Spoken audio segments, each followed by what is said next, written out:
MPC Studios in Kampala. This is Good Morning Uganda.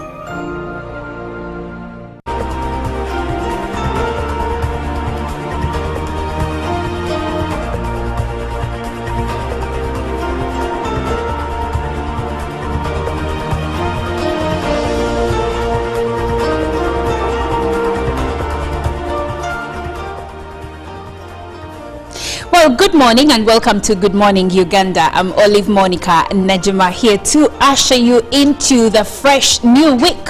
Welcome from the weekend. I hope you had a beautiful and marvelous one like I did. We're rested and now ready to launch into a fresh new week. Also, we will be ending the month of July just into the beginning of this week, and the month of August will also be beginning within the middle of this week. Now, I think that I have done great for myself over the last couple of months, but the question is, what have you done for yourself over the last 7 months? We are already in the last half or the second half of the year, and we are about to launch into the bar months after August, that is September, October, November and December.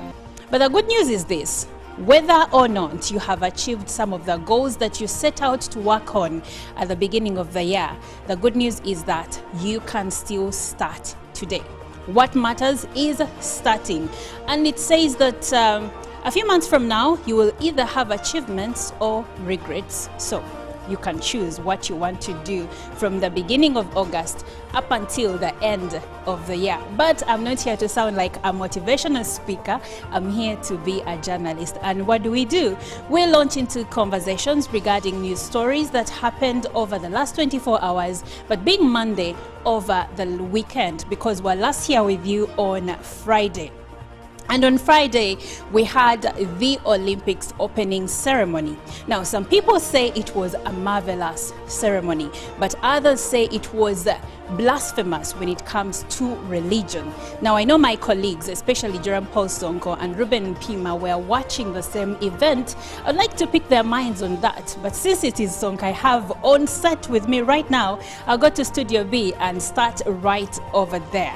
Good morning, Sonko. Well, good morning to you and good morning to our dear viewer. It is a fresh new week and here we are. Starting on the note of the Olympic Games and the opening ceremony, it has been bad with quite a number of conspiracies, especially around the opening ceremony, because many of the believers claiming that it was a sort of an antichrist opening ceremony.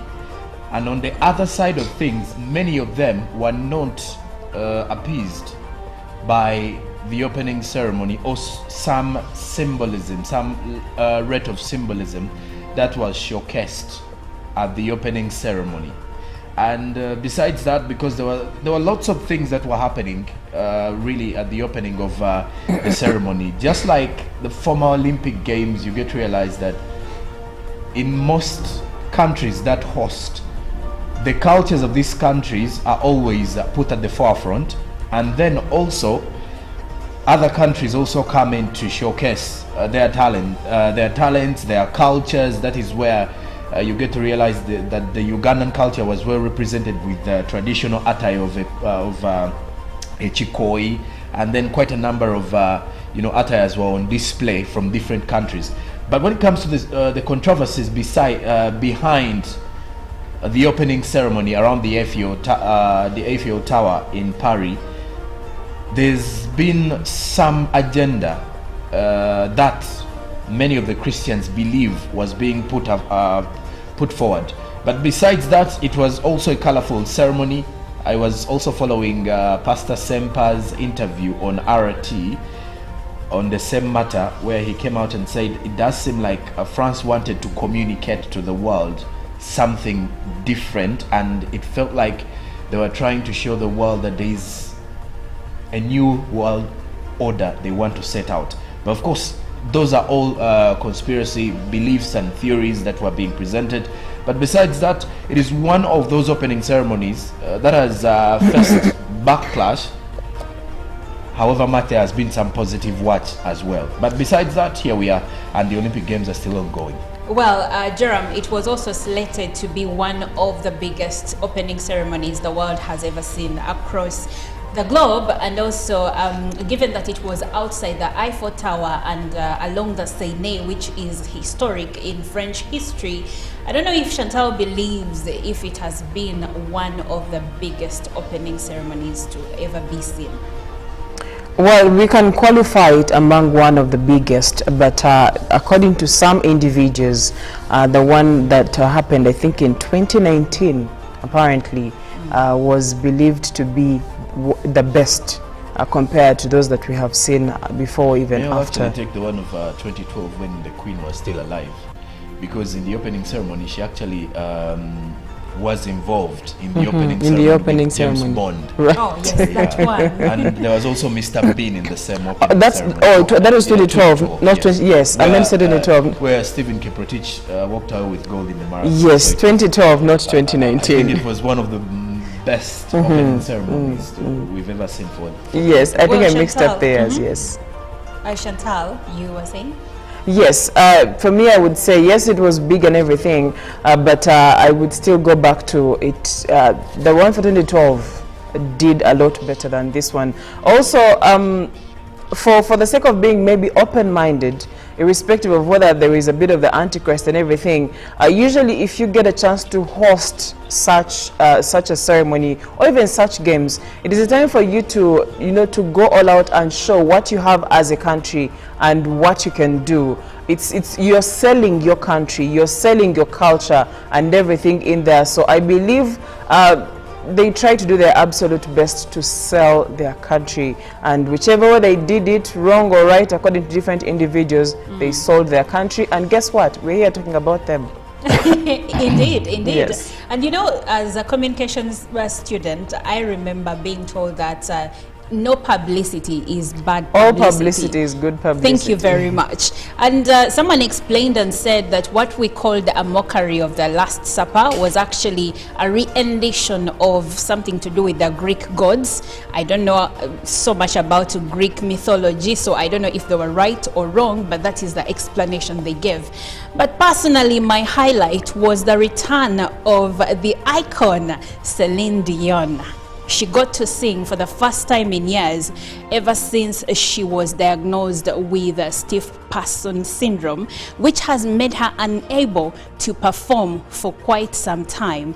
And she made her comeback to sing, not just a public appearance, but to sing at the opening ceremony of the Olympics. For me, that was the highlight because I love her. I love her very much. It was bound to happen. I don't know if you have noticed also, she has as if a docuseries that is running on Prime Video, and trying to document almost everything about her. So it was expected. It was expected. And it was a huge welcome. And also given that she's French Canadian, so her first music was actually in French. And I think the French saw it best that she graces this occasion. Well, Mr. Chirabo, right next to me here. You've been really quiet. How are you? I'm fine. I've just been listening to you, your observations about the opening ceremony. I must say I'm not happy. As a person who is deeply rooted in my faith, for such an opportunity. I belong to the side that saw negativity, not any positivity. I must be very honest on that level. But it is what it was.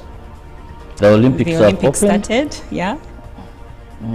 We can only pray for us believers, because day by day we see actions that are seemingly, I don't want to sound the end is almost near, but we've had that talk whenever we've seen. But you see, Chirabo, when it comes to believers and saying the end is near, I sometimes feel like we cherry pick the things that are evil and do not really look at ourselves and how we live our lives. So is it that some sins are bigger than others? One would say all sins are equal before God, but humanly, would they be? Someone lying and someone, we answer to? Someone lying and someone murdering. I don't think they're humanly. Could be the same. Humanly, that's I like why I said what you said humanly, because who do we answer to? Yes, could God. they really be? Sinned, and if judgment day came right now, whoever killed, and even if you stole just 100 shillings, you would have stolen. The point is stealing, not how much you've stolen. Maybe the hellfire would differ, but the you're not going to contort the Bible. There is no way Truth. that public, in my opinion, public presentation of something that seemingly to some of us is expressing acts of antichrist. You know, but when someone says culture and all that, but seemingly to some of us, because even when you go on the X app, on so many social media platforms, you'll find that there is that concern. This is a very big opportunity, and then when we have such, in a time when there is so much evil roaming around, I didn't enjoy it. I think as human beings and as the body of Christ, we need to do a lot of work to clean our houses, and the houses start with us. But with that being said, let's look at the news right about now. Well, we'll begin with President Museveni in Mitoma, where President Yoweri Kaguta Museveni urged accounting officers at all levels to be strict with their duty, warning them that they will be held accountable if anything goes wrong. Speaking at the Thanksgiving ceremony for the Deputy Speaker and Member of Parliament for Ruhinda North constituency, Thomas Tayewa, President Museveni emphasized that the role of politicians is appropriation. Speaker of Parliament Anita Among said Parliament will collaborate with the executive to combat corruption. She dismissed the youth demonstrations against her last week as an act of self-seekers.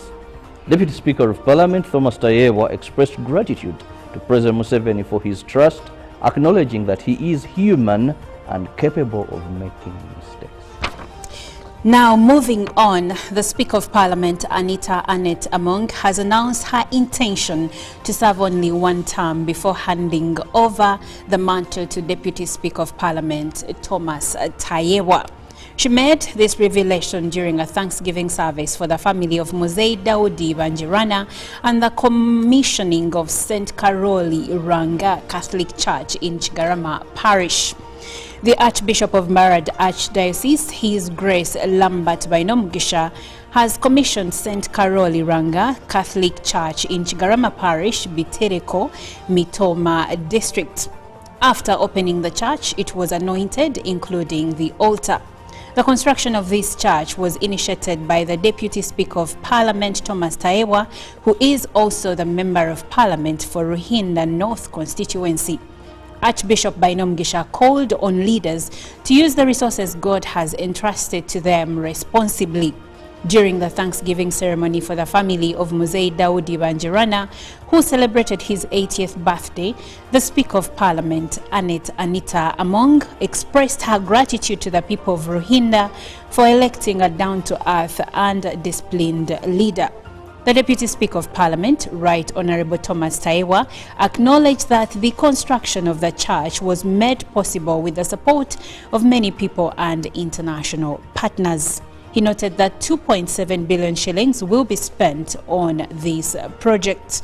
Muzei Daudi Banjirana expressed his gratitude to God for bringing him and his family this far. And moving on, mourners from all walks of life gathered last Sunday at St. Philip's Cathedral in Moroto Municipality to celebrate the life of Alepa Simon Peter, the former area member of Parliament and Central Committee member of the NRM party, who died in a fatal accident on Tuesday last week. In a church service, all speakers, including family members, referred to the late as a trusted patriot, a peacemaker, and a God-fearing man. Accompanied by family members, the casket carrying his body was wheeled into the cathedral at exactly midday. The service was led by the Bishop of Karamoja Diocese, Right Reverend Michael Chore. Born to a polygamous father with 10 wives and 40 children, Alepa was one of the only 2 surviving members of his immediate family. The widow recalled the early days of their relationship, particularly those from high school. She also recounted the support she received from her husband, making a humble call for continued support and solidarity. The family also expressed gratitude to the president, to his eldest son, Alapa Simon Peter was a great man who shaped his life. The service was attended by friends and local elders, including Adome Francis, MP for Moroto Municipality, and Stella Achen, Deputy Woman Member of Parliament for Moroto. The body was then departed from Moroto to Napak district, where it will be laid to rest on Tuesday this week. Well, may the soul of the late Honorable Simon Peter Alepa rest in eternal peace. And we pray that the Lord strengthens his family, both immediate and extended. And with that, we now launch into the international news. Now on the international scene, polls are starting to close in Venezuela's presidential election, in which the governing socialist PSUV party's Nicolas Maduro is seeking a third term in office. Polling stations were scheduled to shut at 18 hours local time, also known as 23 hours British summertime, but they have to remain open if people are still queuing to cast their vote. Mr. Maduro's main challenger, Edmundo Gonzalez, a former diplomat who has the backing of a coalition of opposition parties, the opposition called on supporters to keep vigilant at polling stations in order to verify the counting process in the decisive hours after closing, amidst widespread fears the PSUV would attempt to steal the vote. Opinion polls have suggested Mr. Gonzalez has a wide lead over the incumbent. This was reflected in the queue at one polling station in Parish, a poor neighborhood in Caracas, where many people said they were voting for change. Since he assumed the presidency in 2013, Mr. Maduro has presided over an economic collapse during which GDP shrunk by 70% and more than 7.7 million people fled the country in search for a better life. Now, away from that, an enormous wildfire has grown by 8 square miles an hour as it spreads across parts of Northern California. The park fire, which started on Wednesday in a suspected arson attack, has burned more than 350,000 acres of land northeast of Chico and was only 10% contained as of Sunday morning. The state's fire agency went ahead to say that about 3,700 firefighters were battling the blaze, which has been fueled by steep terrain and wind gusts. A 42-year-old man was arrested on Thursday on suspicion of starting the fire by rolling a burning car into a gully near Alligator Hall in Butte County. It is now the largest fire in the state this year and the 7th largest ever recorded in California. It has consumed an area more than 1.5 times the size of New York City's 5 boroughs.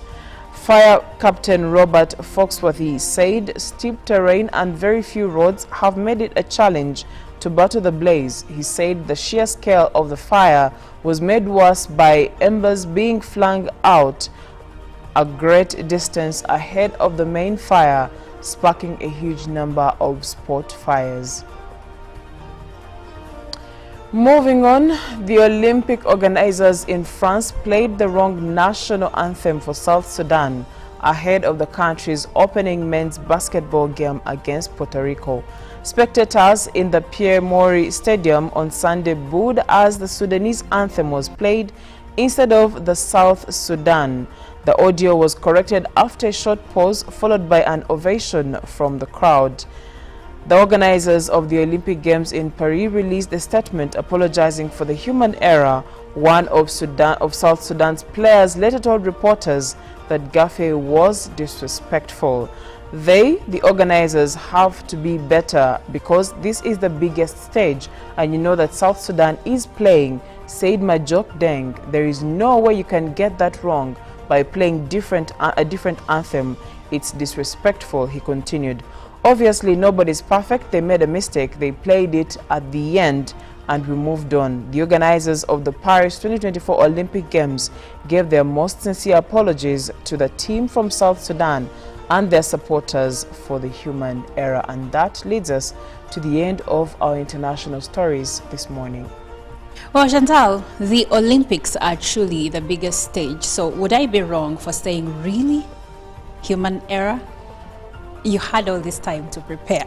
Well, I would say partly in the defense of they should have done their research, but do you know that some people don't even know how to differentiate between South Sudan and Sudan? And that's why this is a big stage. You do your research. They should have and done you their do the research. right thing. And I think I don't think I like that Africans are standing up for themselves in places where they're being disrespected. That was good. Jerome Paul, what do you have for us in the dailies? Well, suspects in the 8 billion shillings robbery have been arrested as prime suspects have been linked to murder of Eritrean businessman, says the New Vision. Anita Among to hand over Tayewa, says the New Vision, pictorial of what was happening in Mitoma yesterday. At the front page there is a pictorial of President Museveni, the Deputy Speaker, and the wife as they were cutting cake during their Thanksgiving service at the St. Kaloranga Catholic Parish. Then also, how much water is too much? Is a big question here in the New Vision. What should be your water intake? Then no boarding sections in UPE and USE schools is a full story of that in the New Vision today. Radio West marks Silver Jubilee. Then also fuel prices. Members of Parliament get 42 billion shillings refund. Find details in the New Vision. Now to the Daily Monitor. Two shades of opinion. In the eye of the storm, Speaker of Parliament Anita Among, who's sanctioned on corruption charges by the US and British governments, yesterday said she is a spotless leader targeted for fighting homosexuality. And then they show you the two shades of opinion: innocent me and then corrupt in foreign eyes. Find details in the Daily Monitor. Then DRC keeps Uganda envoys second guessing for 3 years as Sodome claims Howdy security. As UK diplomat don't sit on the fence of governance, says the Daily Monitor's report. Then in the Panorama, did Museveni's address on wealth creation miss the reality on ground? The bigger question now. In healthy living, hepatitis B, a growing public health concern. More of that is in the Daily Monitor. Then lastly, from our press review this morning is from Kenya, the Daily Nation. Politics. He has camped in coast for days after picking Joho to join his cabinet as Ruto now turns to usual strategy. Then red flags in Adani as the Jomo Kenyatta International Airport deal mirror auditors 2018 concerns.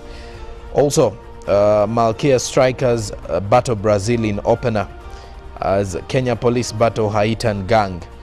More of that is in the Daily Nation. Then there is also another report of the scramble to cash in on Gen Z wave as members of Parliament clash with Senator over conflict of the interest bill. That does it for our press review this morning. Thank you, Jerome. Now we will take a short break and we'll leave you with the inspiration song of the day from Avicii. And when we come back, we'll have a topical discussion in our newsreel. Stay tuned. Claiming that it was a sort of an antichrist opening ceremony, and on the other side of things, many of them were not appeased by the opening ceremony or some symbolism, some rate of symbolism that was showcased at the opening ceremony.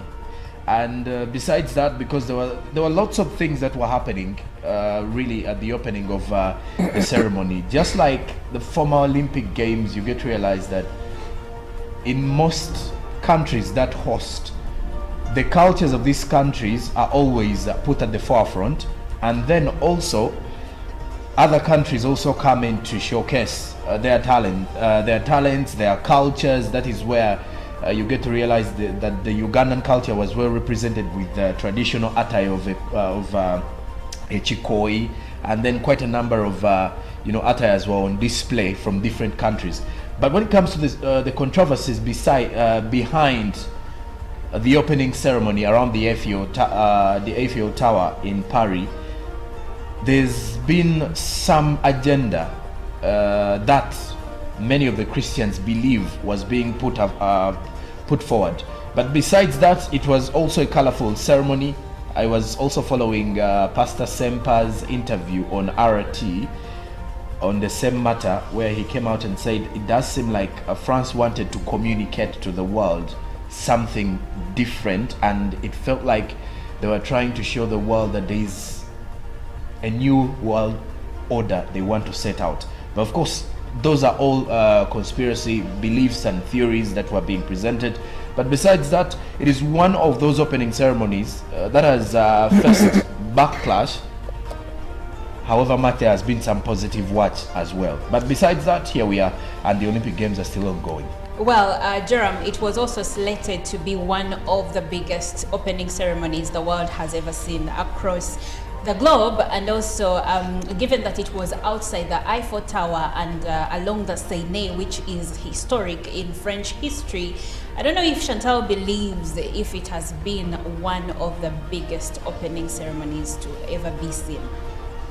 Well, we can qualify it among one of the biggest, but according to some individuals, the one that happened, I think in 2019, apparently, was believed to be the best compared to those that we have seen before, even after. Actually take the one of 2012 when the Queen was still alive, because in the opening ceremony she actually was involved in the opening ceremony with James Bond. Right. Oh yes, that one. And there was also Mr. Bean in the same opening ceremony. That was 2012, not 20. Yes, I meant 2012. Where Stephen Kiprotich walked away with gold in the marathon. Yes, 2012, not 2019. I think it was one of the best opening ceremonies we've ever seen for. Yes, I think I mixed Chantal, up theirs. Yes. Chantal, you were saying? Yes, for me I would say yes, it was big and everything, but I would still go back to it. The one for 2012 did a lot better than this one. Also, for the sake of being maybe open-minded, irrespective of whether there is a bit of the Antichrist and everything, usually if you get a chance to host such a ceremony or even such games, it is a time for you to to go all out and show what you have as a country and what you can do. You're selling your country, you're selling your culture and everything in there. So I believe they try to do their absolute best to sell their country, and whichever way they did it, wrong or right, according to different individuals, they sold their country. And guess what? We're here talking about them. Indeed. Yes. And as a communications student, I remember. Yo, check the shopping, man. What's your secret? Uganda, haven't you heard of the Parish development model PDM? Yes, I did, but I thought it was just a talk. No, Sebatia. It is real. I and a few friends together formed a circle, accessed money from the PDM, invested in a portrait project, and now things are moving. Joko, I thought I was one of your friends. You are, but you left me behind. I didn't leave you in poverty. What you do, just visit your LC2 chairperson and your parish chief, and start the process of economic transformation. Just like that.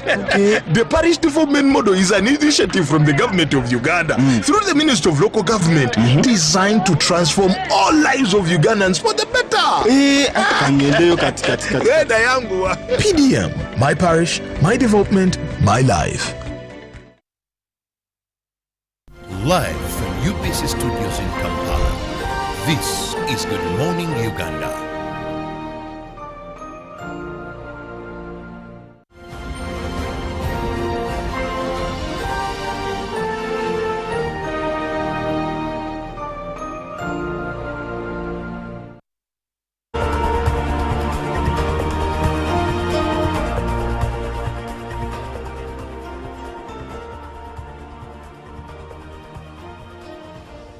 Well, time check is 4 minutes past the hour of 7 this Monday morning, and you are watching Good Morning Uganda with us. And by us, I mean myself, Olive Monica Najuma. Right next to me is Chirabo Robert Nyonyintono. And in Studio B, there is Chantal Olive Akandinda and Jerome Paul Sonko. And today, what are we serving on our morning discussion? It is the question of refugee influx in the country. You see, Authorities in Chiriandongo have warned the government that if no special support is extended to the district for social services, the influx of refugees will hit hard. We already know that Uganda as a country is a host to more than 1 million refugees in the country. They come from neighboring countries like South Sudan, like DRC, to mention but a few. And every month and every quarter, we keep receiving more and more refugees. But now authorities are saying they need more support to be able to attend to the refugee situation in Chiriandongo, but also in other different host communities. That's why we are having this conversation, to explore and see why, first of all, do we have an influx of refugees in Uganda? What are the contributing factors to the reason as to why they leave their home countries to come to Uganda? And in case, and based on those reasons, why don't they go back to their home countries after a given period of time? And I will start this conversation by speaking to Robert, who is right here next to me. And Robert, first of all, yes, I've given a hint and background about the refugee situation in the country, but I would like for you to paint a clear picture for us. What does it look like, the refugee situation in the country? Well, first we must understand who refugees are. Yes. Now, these are people that run away from their country seeking for safe havens. They don't do it out of love, but they have no other choice to run for the sake of their life. They will run due to insecurity, like most of the refugees we have here are running due to insecurity. Sometimes others run due to natural calamities, for example, drought. But for Uganda's case, 99% of the refugees we have are running due to war. They are fleeing war. Now, Uganda, to get the picture, we are the largest refugee hosting community in Africa. We have the largest number of refugees on the African continent. We are 6th in the entire world in terms of hosting refugees. Yes. So we have over 1.5 million refugees in this country. Now, there we have what we call the urban refugees and those in refugee settlements. Now, like Chiriandongo, there is a refugee settlement there. What I mean by urban refugees are those people that stay within the communities where you stay. When you go to Kabaragara, Kansanga, you would think you're in Ethiopia. You'll see the number of Ethiopians. When you go to places like Machin, you would think you're in DRC. You'll see the number of Congolese. Now going so back there are urban to refugees. Yes. But when you go to those settlements, the Chakala, there you find Nachivale, you'll find that those are refugees in proper gazetted settlements. Okay, now speaking about refugee proper gazetted settlements, let's now look at the situation in Chiriandongo. I understand that most of the refugees there are from South and Northern Sudan, but what is it looking like? Why is it that the authorities are now calling out to government to come in and help with the situation?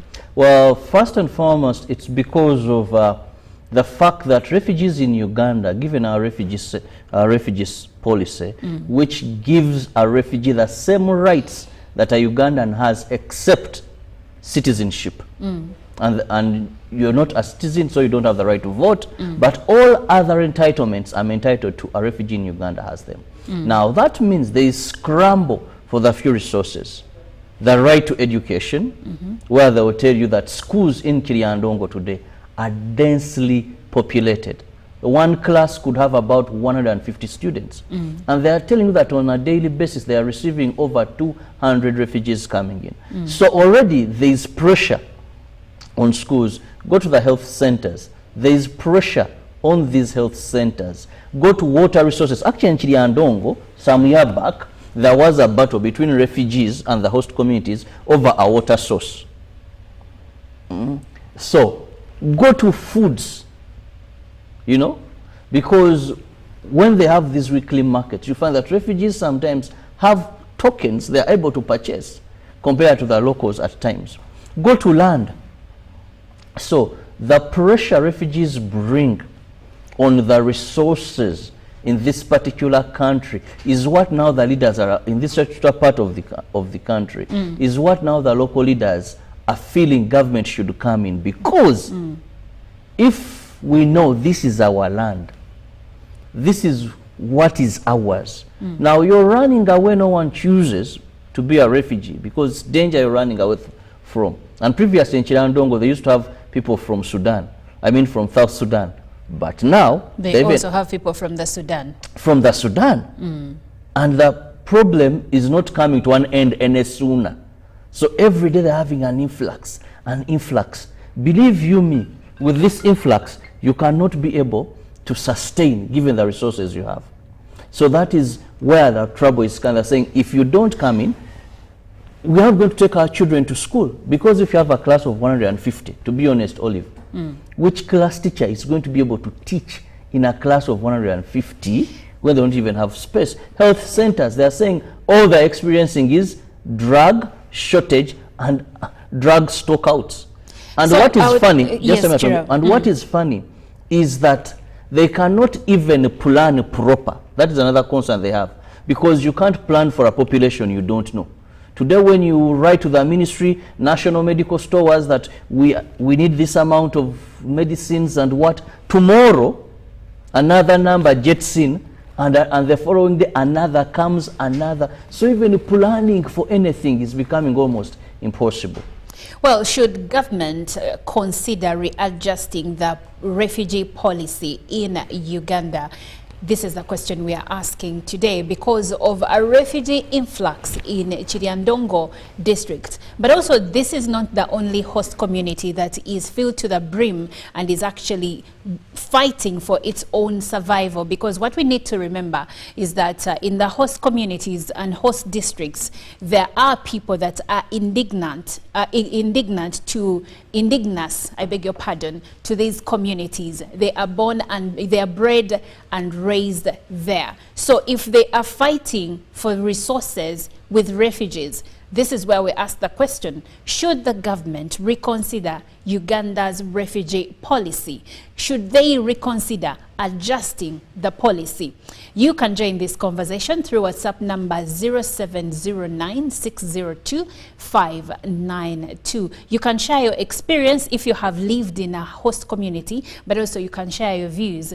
Probably someone who is in a place to make certain changes or influence policy changes could be listening, and they take your point home. Now, I would like to go to Studio B, where I have Jerome Paul and Chantal. And coming back to you, Chantal, Trevor has mentioned some of the concerns in the host communities. Concerns to do with resources, concerns to do with the teacher-student ratio in the schools where the refugee children are studying. And it opens a broader question into this. And of course, on the bedrock of the question we are asking today about the government readjusting, whether or not the government should readjust the refugee policy in the country. But there has also been a question in taking care of the refugees, where the refugee communities are saying that they don't have enough to take care of the refugees. Now, I would like to ask you, in your own perspective, if the refugee hosting communities, districts are struggling to take care of them, what impact might this have on the hosting communities? Well, Olive, when you look at the host communities, all put together, we host about 1.6 million refugees. And you also look at most of the refugee host communities and not, say, in the urban. The urban only takes about 8% of the total number of refugees. So that means the remaining 92% is in the remote areas. We're talking about the areas of Kiliandongo. How accessible is it? How fast can you get there? Look at the level of service delivery in those areas. Look at Chaka, look at Nachivale, to mention but a few. Those are host communities that I could name. And when you visit those refugee camps, you will realize that, one, even service delivery to a certain degree does not get them. They are very far, even far off town. Even when you get, for example, when you get to Chegegwa, you're going to drive far off the main road, deep inside, for you to be able to reach Chaka, for example. So in this case, you'll see that there is going to be a challenge in terms of how much they are getting when it comes to service delivery, and this goes to supplies in terms of medicine, in terms of the road network itself, and at the end of the day, the host communities who are also struggling to hold themselves together to get the services they need, like clean water, for example. You're even talking about toilets. Just toilets.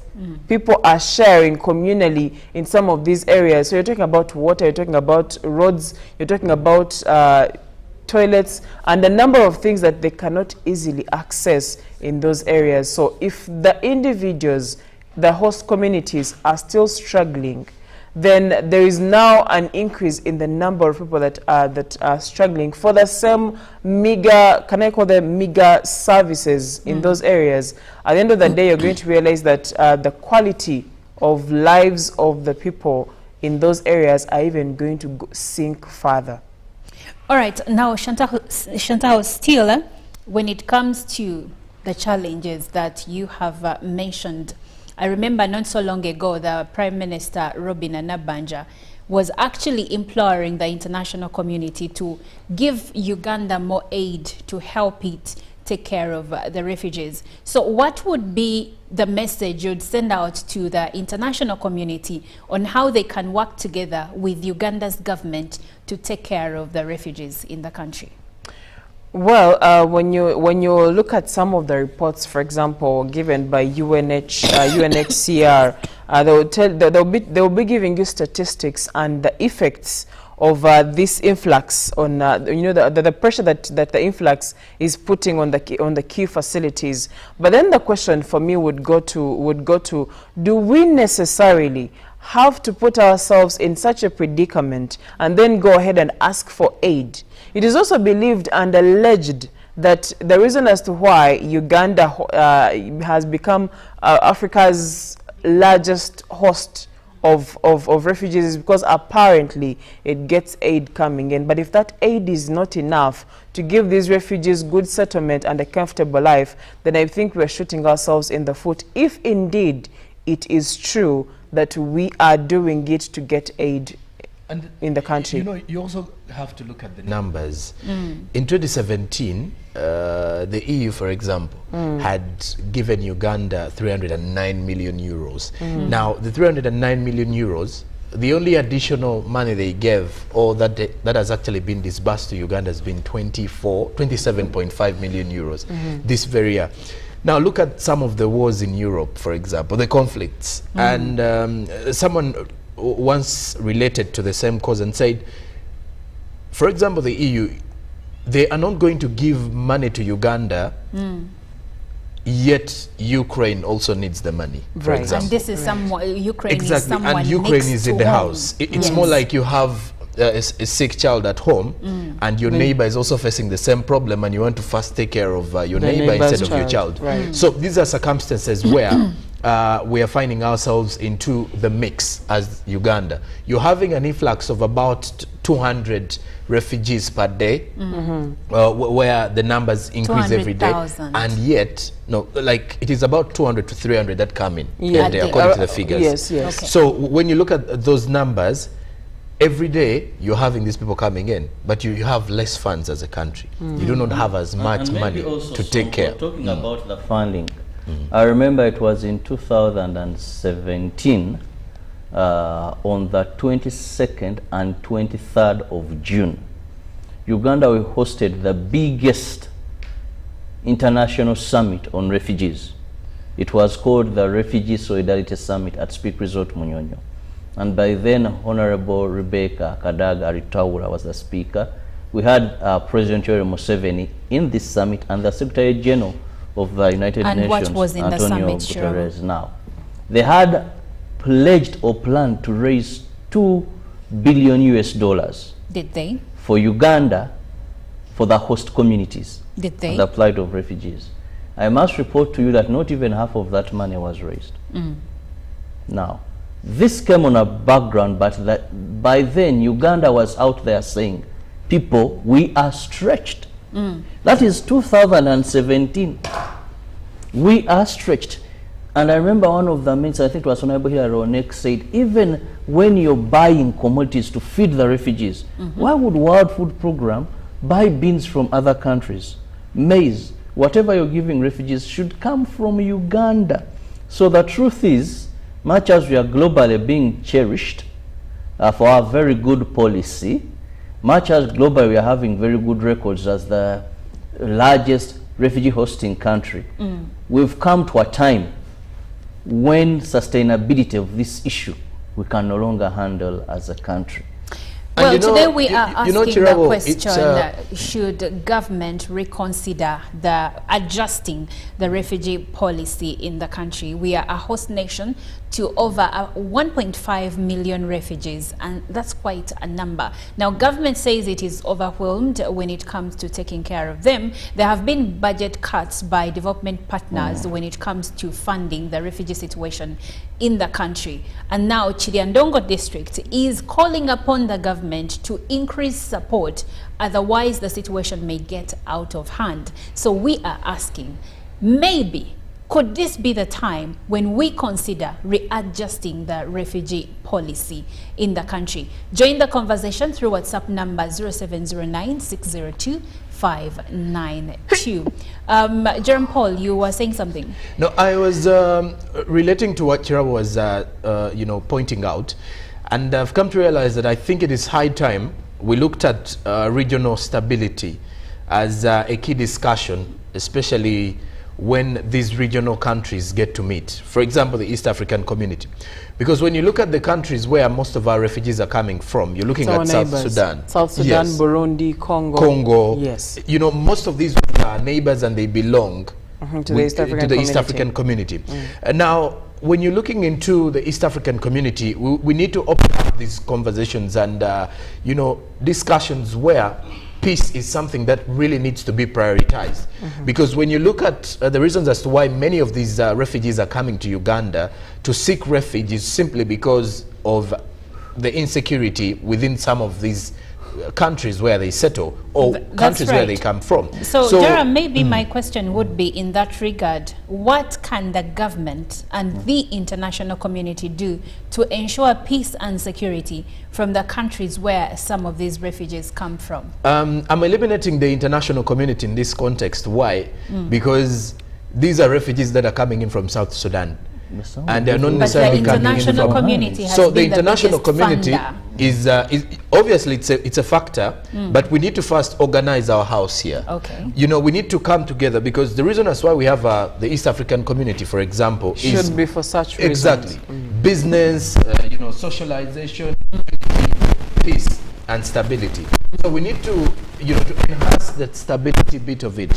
Make sure that at least if your neighbor is bleeding, you have to cover the wound. So this is what we need to ensure we start creating that peace and stability within the region, do our part, and when the international community jumps on board as well, they also help in the same situation. Because as much as we look at integrating, for example, getting the refugees in the community, at times some of these communities are not willing to accept these people.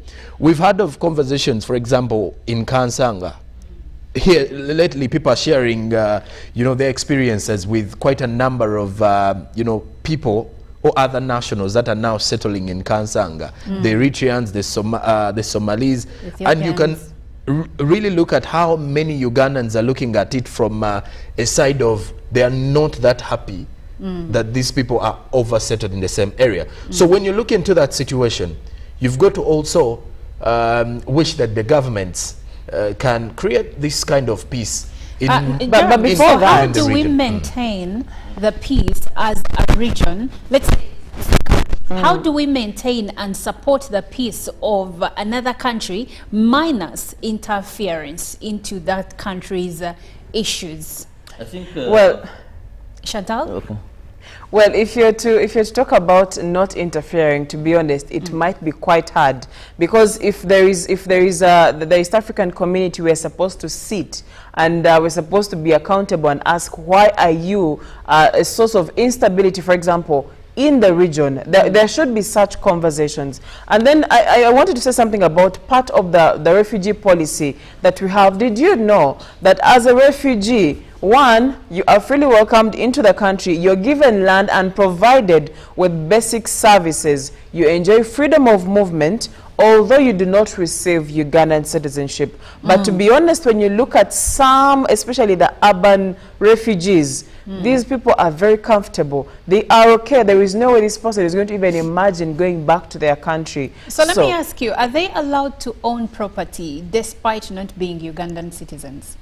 If they're saying they are given land, then what do you expect? Okay. We know refugees in the likes of Chisenyi, in the likes of Kansanga, Kabalagala, now stretching into Bonga, stretching into other areas that own shops, that own property, and they are doing pretty well for themselves. Please note that some of these refugees actually they are given money from the international community to be able to settle and establish themselves in these areas. It's part of the policy that we have. Thank you. You have to welcome them, integrate them in education, community settlement. So you realize that that is a facilitating factor that is going to enable free movement of people. If someone claims and says there is instability or even just a small disruption, and they're able to get into the country and settle, what do you expect? Well, Chantal, one would wonder, isn't this what Africans seek for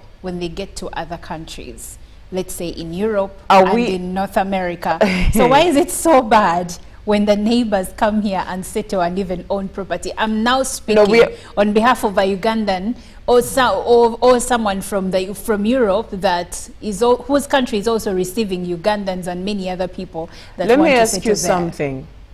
When you look at those different countries and their refugee policies, Yes. do you know the checks they have to do? Is it even true that you're seeking asylum?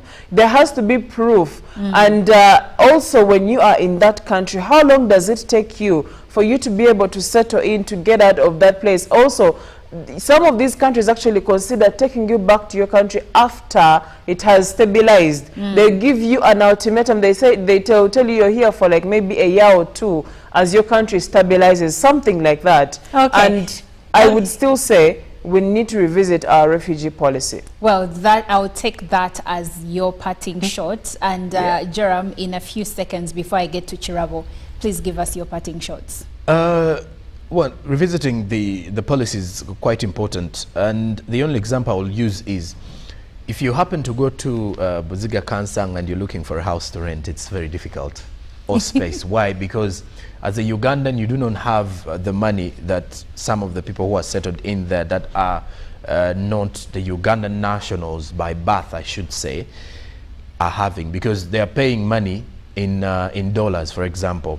And the landlords tend to even hike the prices because they know the refugees can afford this money, especially those who have been in the country for quite some time. So it becomes really unfair, and that is why most of the Ugandans are unhappy that even at times they have to compete with, let's say, social services with refugees, and at times they end up being less prioritized by the government. So I think we need to prioritize, to rather recheck the policy. And I'm not saying we should close room or doors for the refugees, because it is always good to offer a helping hand, but it's something that we really need to check in and try to, see how we can make adjustments.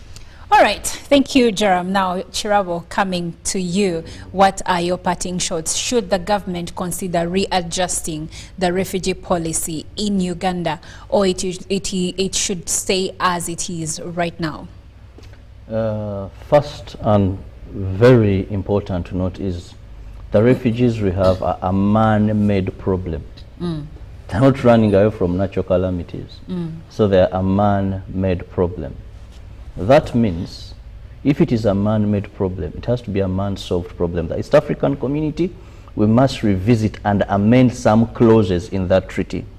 Because much as we all believe we are equal, But in the East African Treaty that brings these countries together, the issue of remaining independent, that we come together, but in my matters, you can only come there when I've allowed you to. You can't forcefully. That's why when you saw what was happening in the DRC, Felix Tshisekedi even reached a point of saying, the East African forces, you go away. You're permitted. You can't take yourself there. It is about dialoguing. So we need to amend the clauses of the East African community. Then Uganda, our good policy, we've been cherished for a long time. We need to amend it. Because why do you think a refugee doesn't go to Rwanda? Why do you think a refugee doesn't go to Burundi, but comes to Uganda? Why don't they rush to Kenya as first priority? Okay, these countries host some of them, but not to the tune but that the we fact is the scrutinization that they go through, the limitations that they have. Because you find that, for example, the urban refugees, many of them are more in business, though we term them as refugees. They could be investors. But because there is that window that in Uganda you can gather a refugee, if you have a cousin who is running a shop, the next day you're running a shop. So we need to amend, to tighten, because the fact is this is no longer sustainable. We can't have the resources to sustain. I conclude by saying the refugees we have are a man-made problem. We can solve it if we change these treaties and rebuild capacity. The international community, please, leave Africa and East African issues to be handled because they understand them better. The president was telling us how these rioters have a foreign hand in it. So even these refugees, as long as we don't settle our issues as us, we'll continue having these influxes. Well, the refugee influx in Chiriandongo district has raised some rather hard questions and also debate, where Ugandans are now asking the government to readjust the country's refugee policy, because we cannot be struggling to take care of people as if they're being forced on us. This is a sentiment from many Ugandans. Now, like Jerome Paul said, we don't have to close our doors to refugees, but we can choose, we can change a few things, and now we can tighten the knob a bit further for whoever has to enter into the country. There has to be good reason, and for how long. Otherwise, it feels like we are enabling the countries that have refused to have dialogue in their borders. Now, I'll end with a comment from Oyuji Daniel Haven. Excuse me. I'll end with a comment from Oyuji Daniel Haven, who is watching from Abim district, and he says, yes, it's good to readjust the refugee policy considering the current economic state of Uganda. The less refugees, the easier to manage. That is from Oyuji Daniel from Abim district.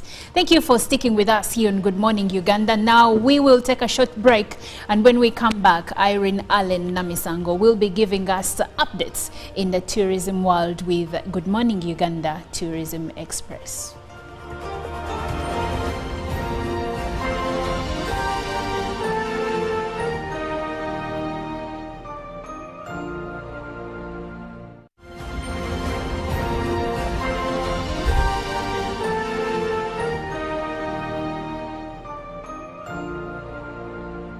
Radio 7 masindinga bulijjo egenda kujjaganya emyaka esatu mu nsike nga 3/8/2024 mu kisaawe ky'e Masindi anti Lwatamabaale.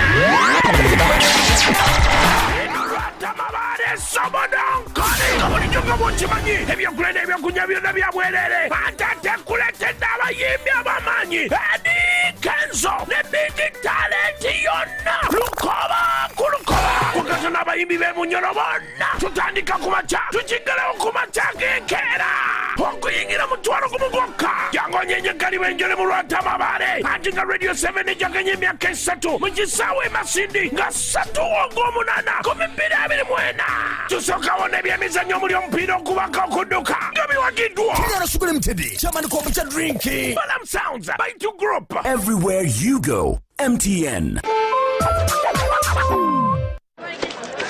Juko. Yo. Check the shopping, man. What's your secret? Haven't you heard of the Parish development model PDM? Yes, I did, but I thought it was just a talk. No, Sebatia. It is real. I and a few friends together formed a circle, accessed money from the PDM, invested in a poultry project, and now things are moving. Juko. I thought I was one of your friends. You are. But you left me behind. I didn't leave you in poverty. What you do, just visit your LC2 chairperson and your parish chief and start the process of economic transformation. Just like that. The parish development model is an initiative from the government of Uganda through the Ministry of Local Government designed to transform all lives of Ugandans for the better. PDM, my parish, my development, my life. Live from UPC Studios in Kampala, this is Good Morning Uganda.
Bruce Stephen is my name. Like my chief warden has introduced, I'm the tourism warden for Queen Elizabeth National Park, where we are now. Where we are is one of the activity areas which is called the Kasenyi Plain. Kasenyi Plain is a place where we do game drive both night and day. And also we do the lion experiential in this place. We have chosen this place for game drive. Actually, we are not the ones who chose, but it is the animals that chose. Because, you know, predators follow where other animals graze from. The animals also want to graze in open area, open savanna area, so that they can be able to spot the prey. And they can also be able to have enough palatable feeding grass for them. And this is the area where we're going to do these activities. One person asked about how cheap we have made these protected areas for our domestic tourism promotion. Uganda Wildlife Authority has made this product more and more affordable. A Ugandan, an adult Ugandan, will pay only 20,000 per day per person to enter the national park. That is category A national park, where Queen and Maxon and other parks fall in. You pay 20,000 for gate entrance fee, and if you are going for any activity like game drive, and you don't need a guide, it's free. But if you need a guide, you pay extra 20,000 shillings. Guides add your adventure. The interpretation, the interaction with the guide add value to your adventure. Then when you are doing other activities like boat ride we have made for Ugandans very, very cheap, about 30,000 shillings. Foreigners pay $30. Entrance for foreigners is $40, but Ugandans pay 20,000 shillings. If you are going for nature walk is only 10,000 shillings for Ugandans. A resident foreigner pays about $15. Foreign non-resident pays about $30. accommodation for school-going groups, like where some people slept in student center. We have made it a very, very affordable so that we impact conservation education into these young children. And they pay only 5,000 shillings. But the teachers pay 20,000, 25,000 shillings. So these are the affordable rates we have made in order to promote domestic tourism for all the East Africans. Even for non-students, someone can even sleep. For educational groups, yeah. And then camping is only 20,000 shillings. The 20,000 for camping cuts across. Whether you're a foreigner, you're Ugandan, we pay 20,000 shillings. Without, you come with your tent. But if we have tents available, you hire the tent at 20,000 shillings, wherever you are in Uganda Wildlife Authority estate. So those are the affordable rates we have for Ugandans. So out there, please don't think these parks are very expensive. They are very cheap and affordable. Don't watch these animals when you are watching them on TV, when the whites have come here, they have done documentary. When the journalists have come here, they have done documentary. Please come and watch them live. They are affordable and very cheap. Now we are going for our game drive. From here, we are starting from here. We shall follow the main road going to Kasenyi Community Village, fishing village. And from there is when we shall begin to drive through the game drive routes and look for the animals of our interest. And the lion is the key. The chief said that Queen is the only area you will not live here without seeing lions. And today, I promise you, you are likely to see the lion. Thank you so much. Another question? Carrying. 2, when you are inside the park, you should drive at a speed limit of 45 kilometers per hour. And when you are inside the park, you don't hoot. You don't hoot, because that hooting disturbs animals. And when you are inside the park, please respect these animals. When you respect them, they will also respect you. Give their distance, and they keep the quite critical distance point so that you are not attacked by these animals. Please keep the critical distance. And when you are inside the park, it's very, very good to move with a guide, please. I advise you, whenever you're coming to the park, move with guides. And when you're moving on the tracks, please don't go off the track.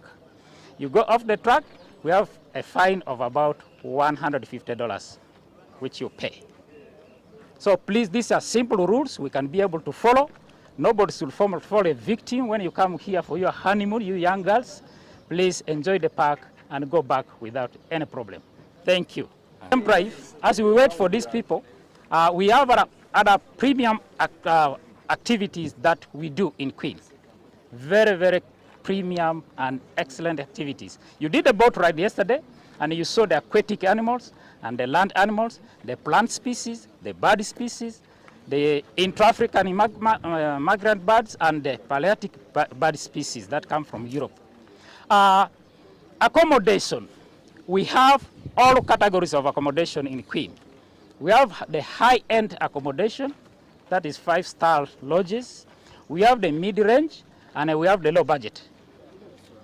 We have over 42 lodges around Queen Elizabeth National Park in different categories. Back to Moya, we have low-cost accommodation where some of us slept.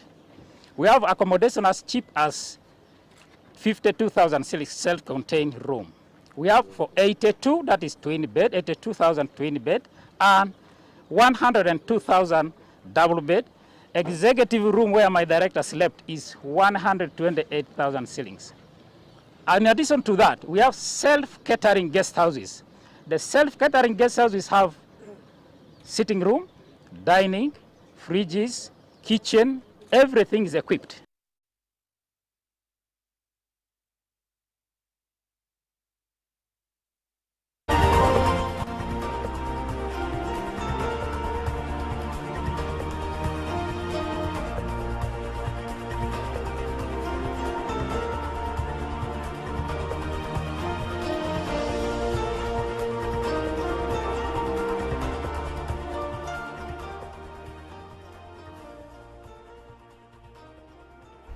Well, we are now going to stretch to Fort Portal, and in the GMU business this very week we are still rotating around the cities and looking at tourism in rather a different format. Now we look at the background of the Fort Portal city, how it came into existence and why it is now called a tourism city. I am Joram Paul Sonko and this is GMU Business. Now, kicking it, when you look at Fort Portal, which was named after British Consul General of Zanzibar, Sir Gerald Portal and Captain Lugard, who constructed a fortress, Fort Gerry, between 1891 and 1893, which still stands at the city's present-day Toro Golf Club located in Boma, Fort Portal City. Now, in this special focus, we look at the transition from Fort Portal municipality to now the Fort Portal city that you're seeing today. As you enter into Fort Portal, besides the calm and the sort of atmosphere you meet, you get to realize that Fort Portal comes in, is one of those cities that really present itself as a tour destination right from the journey once you've actually stepped into the city. Now, when you look at the golf courses in Fort Portal as well, or the main golf course in Fort Portal, it is one that has attracted quite a number of sports tourism, if I'm to put it in that way. And then you also look at it from the Toro Golf Club, and that is along Balia Road in Fort Portal City. There is also a tall monument of Sir Gerald Portal for his forever remembered because of his contribution to the entire Fort Portal, which was formerly Fort Portal Municipality, now Fort Portal City. Now, also, Fort Portal's attainment of the regional tourism city status was based on its significant natural endowment surrounding the city, and that is the monument of Sir Gerald Portal. I think if you remember so well the primary social studies, that is Gerald Portal for you there with this Chisasi Chimu. Then also when you look at Fort Portal's attainment of the regional tourism city status, you look at the landscape, and as you're also heading to Fort Portal, there is a game reserve around there, or a forest reserve rather. So it gives you a huge kind of prospect for Uganda's tourism destinations that we do have. And then there at the center of the Fort Portal city, you can also have the view of the Toro Kingdom Palace, as you can see on your screen. Now, there is also 52 crater lakes in Fort Portal. There is the Mabere Ganyina Mwiru caves. There is River Mpanga that flows through the city center. Then you can top all of that with the weather in Fort Portal. Then they also have some Toro culture festivals, and then the hospitality of the people of Toro, or the Batoro, and that pretty much spices up everything for Fort Portal.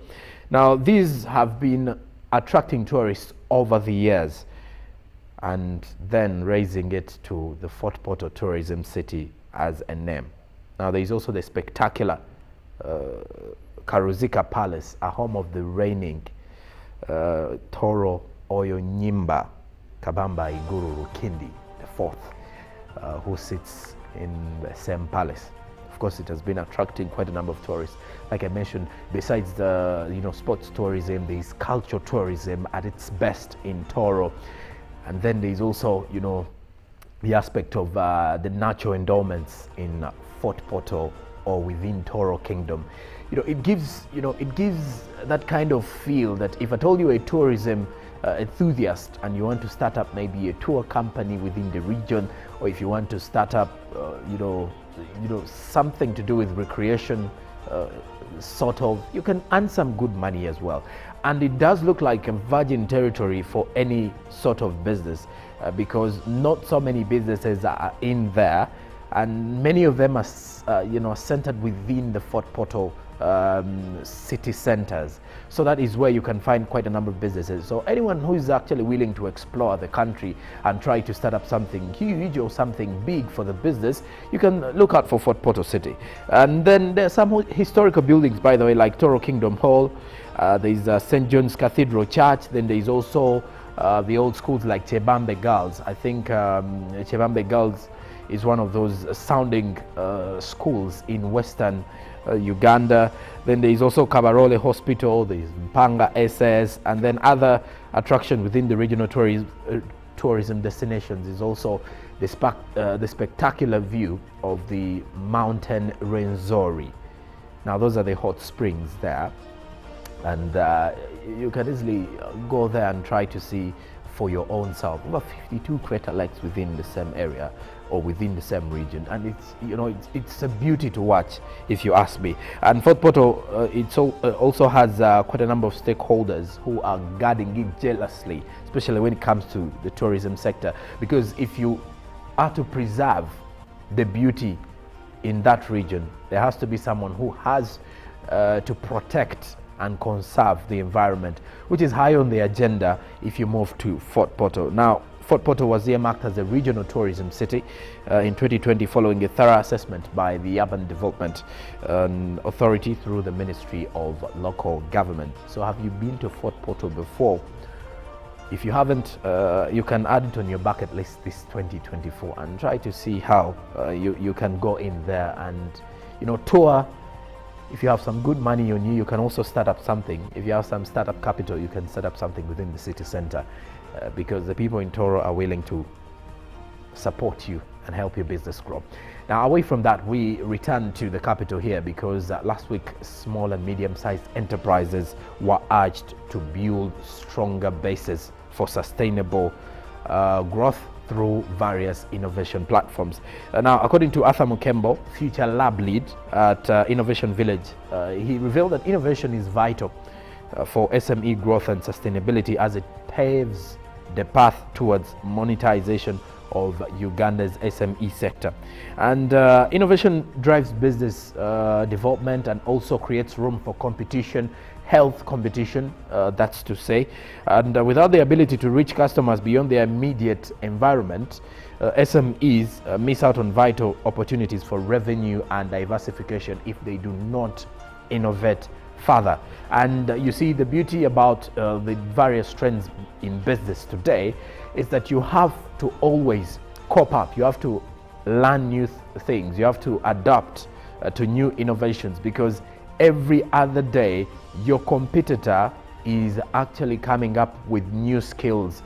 Your competitor is coming up with new market trends so as to tap into the various clients available. And you know, we also have innovative clients, and in regards to innovative clients, I mean clients who know, who have information, and clients who are well equipped with the knowledge about the current market trends. So as a business person or as an entrepreneur, you always have to think faster. You always have to innovate. You always have to keep your clients on their toes. You have to always remind them that you have something new, because new ideas are always coming up. And Uganda being known as one of the most entrepreneurial countries, meaning every other day or every other month, we are churning out new innovative ideas.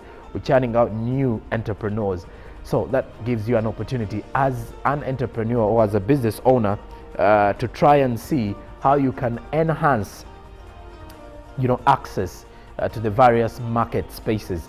Of course, how you enhance, you have to make sure that you improve on the quality of the services you're churning out, and then you also have to look at you know, fostering partnerships, and because you know, the partnerships and the networks do open doors for quite a number of businesses, and that is something that you really need to do and think of steadily, of course. So this is advice going on to all the SMEs out there. In a world that seems to be moving faster, we also have to move faster as it does. Now, lastly, from our business outlets this morning, as we start up, let's see how the Ugandan shilling has been faring against other currencies as you find it this morning. Closing time saw the US dollar buy at 3,724.36 and trading while selling was at 3,734.36.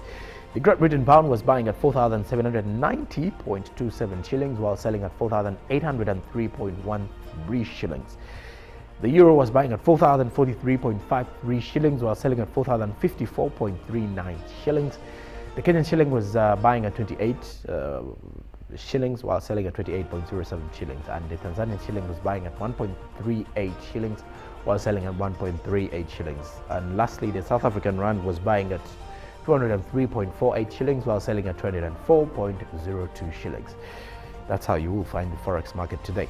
Those figures are courtesy of the central bank. Shadal Oliver Canada is here with the traffic updates. Good morning.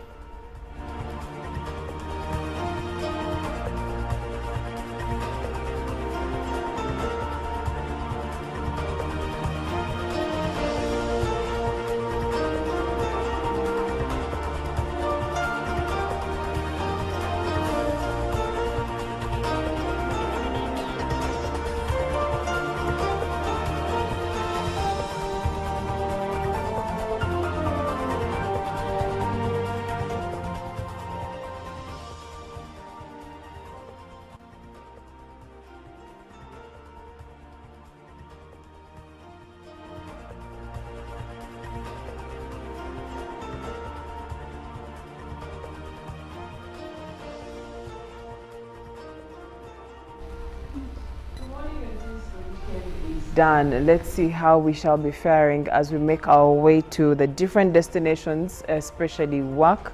And usually we know what happens Monday now. By 5 in the morning, 5:30 in the morning, there was a lot of movement already. People are already trying to make their way to the different destinations. So if you did not move early, then chances are that you will be caught by traffic in certain areas. So let's see how we are moving in some areas now. I am at what we usually call the roundabout, the Garden City roundabout or Oasis Mall roundabout, and that is where I am trying to see how traffic is faring, especially if you're using Nile Avenue. Now, Nile Avenue is this side where you see Crested Towers, where you find also Uganda Broadcasting Corporation. You'll be finding a lot of traffic for you who is coming from the roundabout, trying to make your way up this side, trying to get to, for example, Parliamentary Avenue. There is traffic on there, and well, we all do know that some of these roads are still closed, so that's precisely why you'll be finding a lot of traffic on that roundabout. As you can see, if you're connecting to Parliamentary Avenue, you actually have, there will be no traffic whatsoever. But proceeding on to Kampala Road, there is slow movement. This is Ginger Road and Kampala Road. There is slow movement, and that is what you'll be headed for. But further on to Nile Avenue, after that very roundabout, you'll be finding slow movement and a bit of hold-ups on there, and you're going to be going, if you're going all the way trying to connect to Speak Road side, you will be finding a lot of traffic until you reach that roundabout. After that, when you are connecting to Shimoni Road, there is no traffic. When you're connecting to Speak Road, there is no traffic, but Tanan Avenue has some traffic in there. The Square 2 has traffic. And also when you connect to Kampala Road, as you can see, has some traffic and some bit of slow movement on there, so you might want to consider using a different route.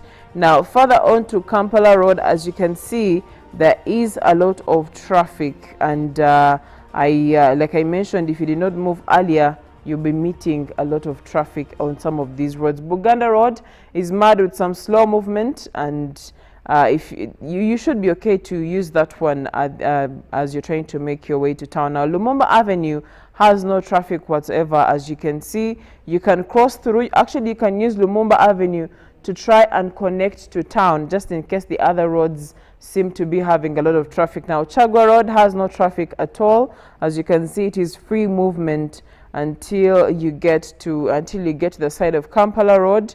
That is why you'll be finding a bit of traffic, especially the side of Equatorial. That is where there is traffic. Well, it goes without saying that that place usually has a lot of traffic. But well, that is how we are faring in terms of traffic this very morning as you are trying to make your way to town. I hope that you will be in position to make the right choices. But Nakasero Road has a bit of slow movement.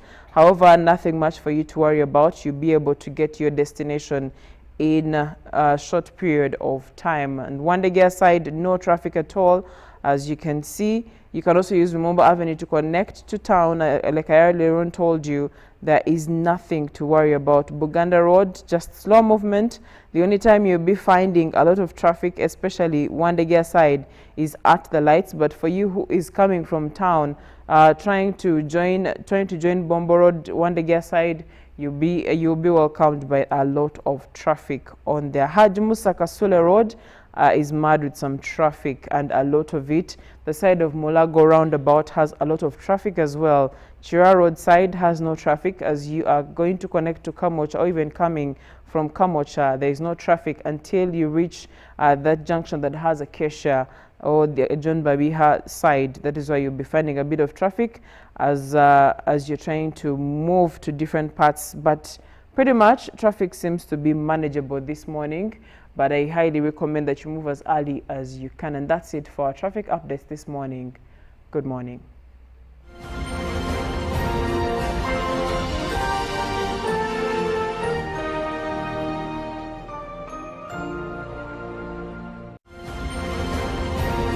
Live from UBC Studios in Kampala, this is Good Morning Uganda. Pick of the day on UBC.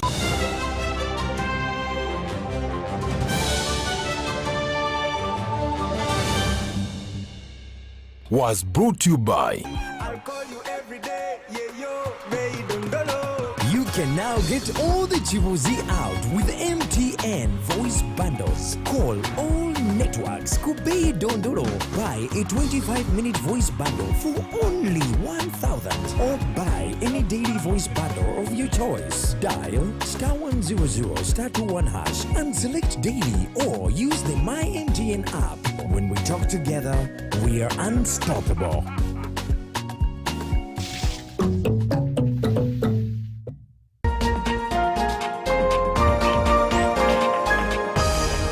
Coming soon on UBC. Welcome to Inside Broadcasting, sharing with you the process behind what you see on the screens. My name is Lorene Masika Kazimoto. Step behind the scenes and witness the magic that brings your daily broadcasts to life. That's why I come out openly to actually tell you that I'm an investigative journalist. That even when you see me here, I'm actually investigating you guys. So you should be aware about that. Experience the hustle, the heart, and the human stories of our on and off-air staff. I see my phone ringing and I'm like, ooh, which number is this? I hear the president on the other line. The president of the Republic of Uganda. Of Uganda, yes. Be inspired, amazed, and part of the journey that powers Uganda's most captivating TV and radio moments. Because good broadcast comes down to an individual. They should be artistic. This is Inside Broadcasting. Inside Broadcasting. Inside Broadcasting with Mark Wadula.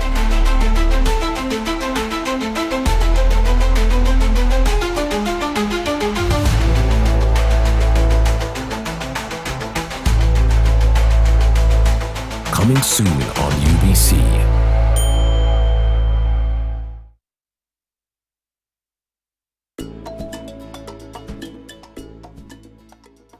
Improving eyesight involves adopting healthy habits and practices that support overall eye health. While these suggestions may not guarantee significant improvements, they can contribute to maintaining good eye health. Number 1, eat a nutrient-rich diet. Consume foods rich in vitamins A, C, and E, as well as minerals like zinc and copper. These nutrients support eye health and may help prevent age-related vision problems. Foods like carrots, spinach, kale, and fish are beneficial. Number 2, stay hydrated. Proper hydration is essential for overall health, including eye health. Drink an adequate amount of water each day. Number 3, protect your eyes from UV rays. Wear sunglasses that block UV rays to protect your eyes from harmful sun exposure. Prolonged UV exposure can contribute to cataracts and other eye issues. Number 4, follow the 20-20-20 rule. To reduce eye strain from prolonged screen time, follow the 20-20-20 rule. Every 20 minutes, look at something 20 feet away for at least 20 seconds. Number 5, maintain a healthy lifestyle. Regular exercise, not smoking, and maintaining a healthy weight are factors that contribute to overall well-being, including eye health. Number 6, get adequate sleep. Ensure you get enough quality sleep, as lack of sleep can contribute to eye fatigue and strain. Number 7, limit screen time. Reduce prolonged exposure to digital screens. If you work on a computer, take regular breaks to rest your eyes. Number 8, quit smoking.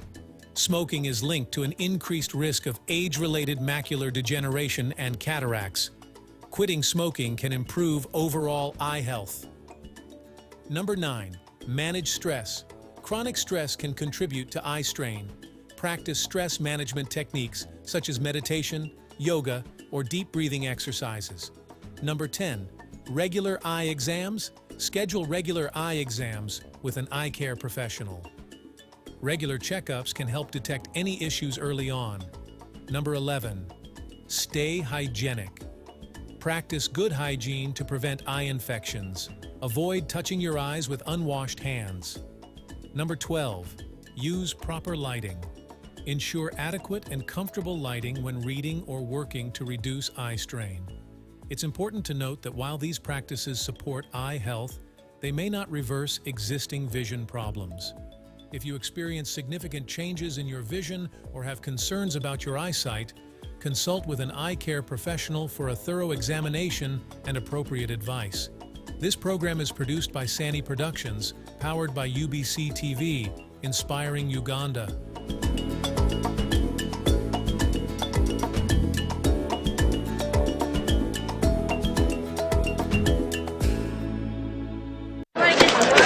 Junko. Yo.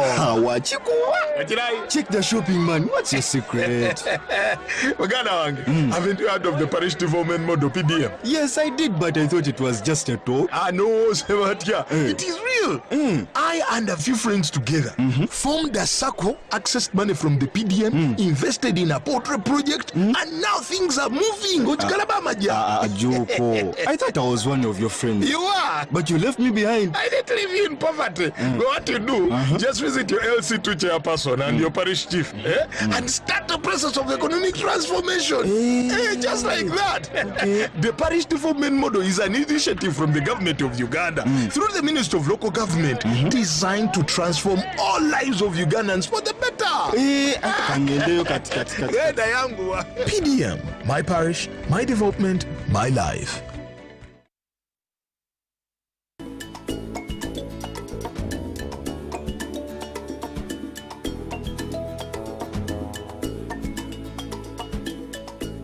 Welcome back to The Uplift, where we explore natural solutions for a healthier and happier life. Today, we're delving into natural remedies that can help you improve the quality of your sleep. Now let's dive into the world of better sleep. First, establish a bedtime routine. Create a calming environment to signal to your body that it's time to wind down. Dim the lights, read a book, or listen to soothing music. Taking a warm bath, or practicing gentle yoga stretches. These rituals can help calm your mind and prepare your body for restful sleep. Next, limit your exposure to screens before bed. Our electronic devices emit blue light that can interfere with the production of the sleep hormone melatonin. Try to limit screen time at least an hour before bed. Instead, try reading a physical book or engaging in relaxing activities. Another effective remedy is to incorporate exercise into your daily routine. Physical activity releases endorphins, reduces stress, and promotes restful nights. Just remember to exercise at least a few hours before bedtime to allow your body to cool down. Additionally, be mindful of what you consume before bed. Avoid caffeine, nicotine, and heavy meals close to bedtime, as they can keep you awake. Herbal teas have been used for centuries to promote relaxation and improve sleep. Chamomile, valerian root, and lavender teas are known for their calming properties. Sip on a warm cup about 30 minutes before bedtime to help induce a sense of tranquility.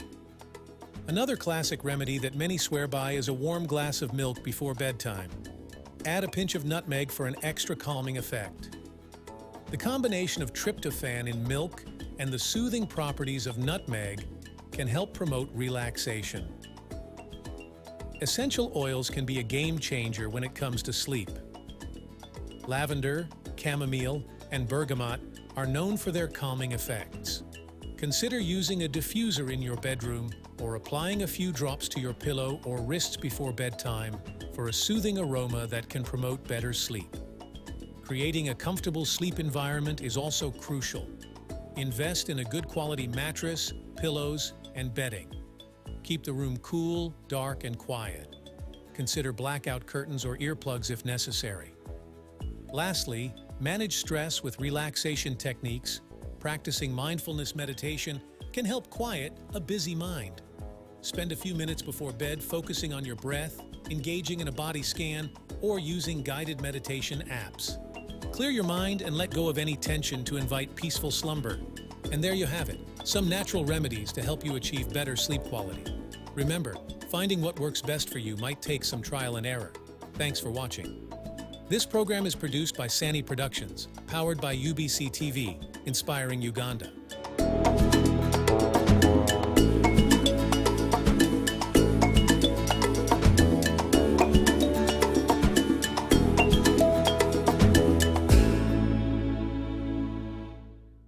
Live from UBC Studios in Kampala, this is Good Morning Uganda.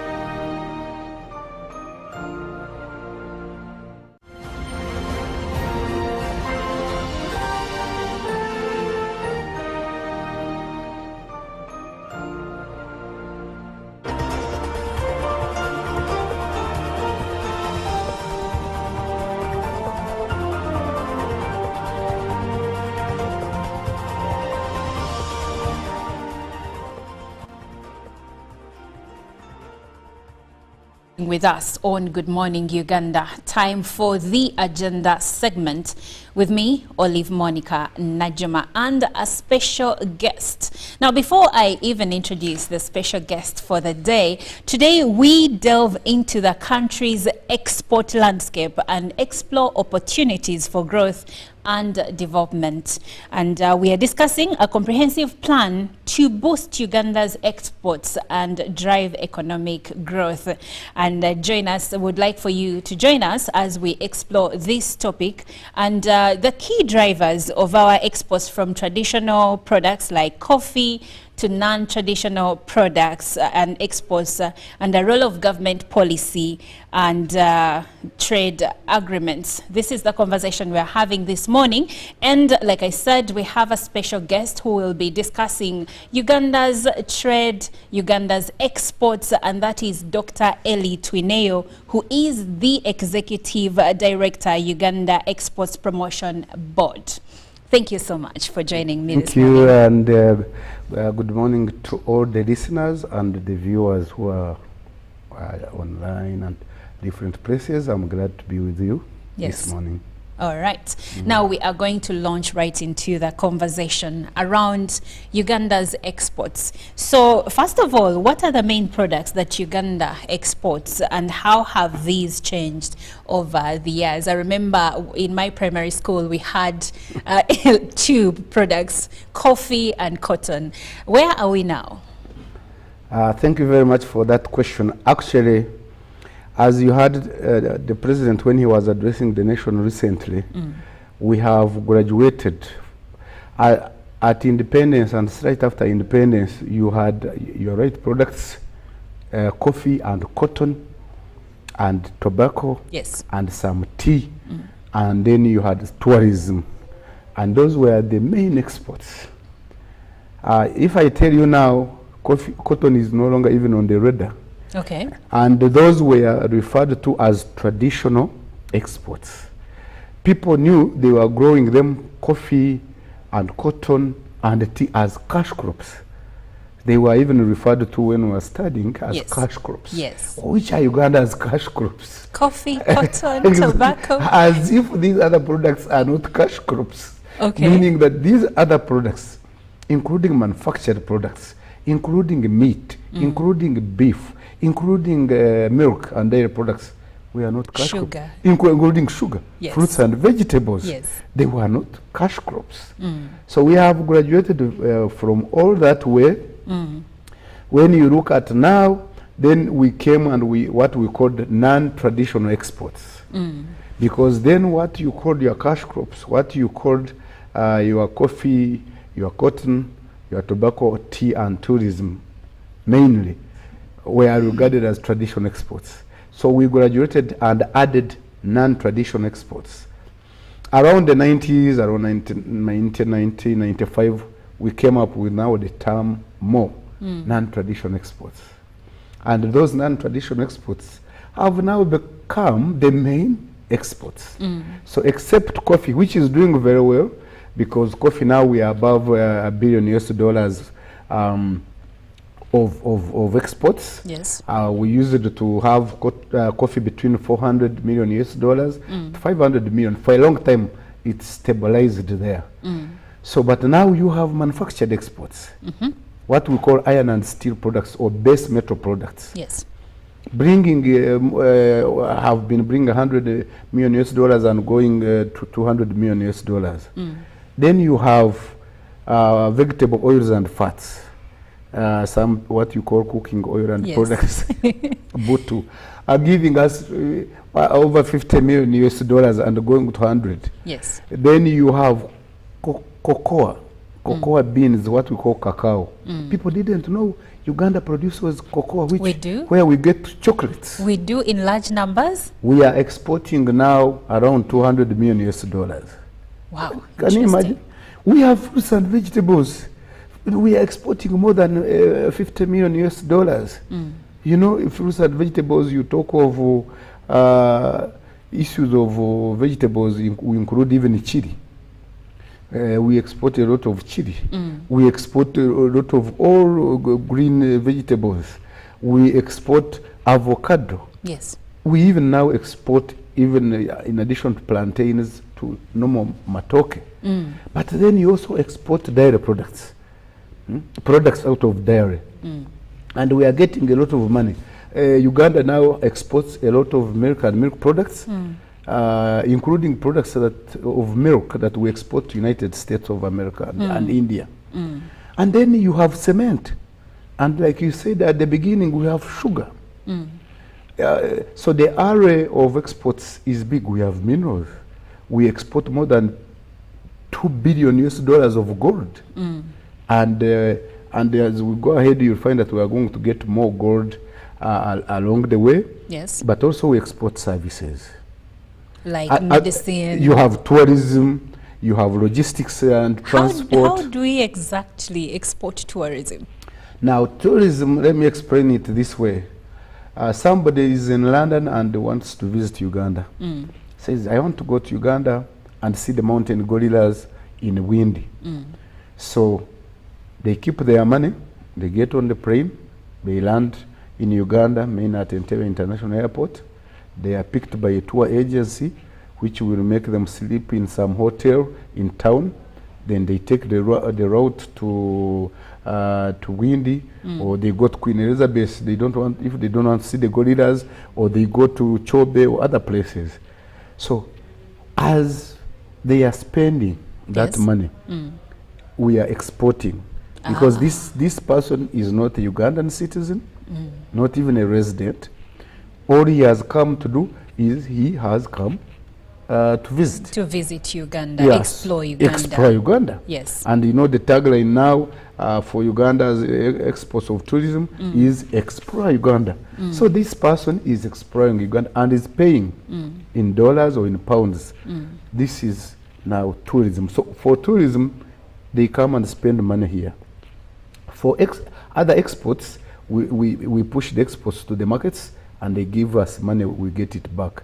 Okay, so now speaking about everything that we do export out of the country, what sectors have been the most pivotal in the export sector, and what factors have contributed to this growth? Very good question. Can I tell you that now with Uganda, that manufacturing is now one of the most powerful sectors that has been pivotal in our exports. Okay. When I was growing, we used to be net importer. of manufactured products from Kenya, by the way, mainly from Kenya, India, and other places. Manufacturing has become a key sector. Agro-processing, or what we call agri-industry, has become a pivotal sector. And then we look at mining is coming up.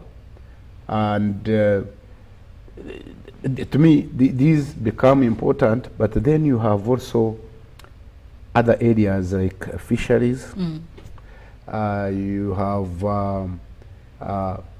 other areas of mainly agriculture as well, beans, maize, simsim, and other products are bringing in money.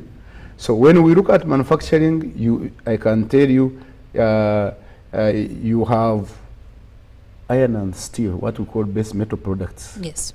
Bringing in a lot of money. You are looking at plastics.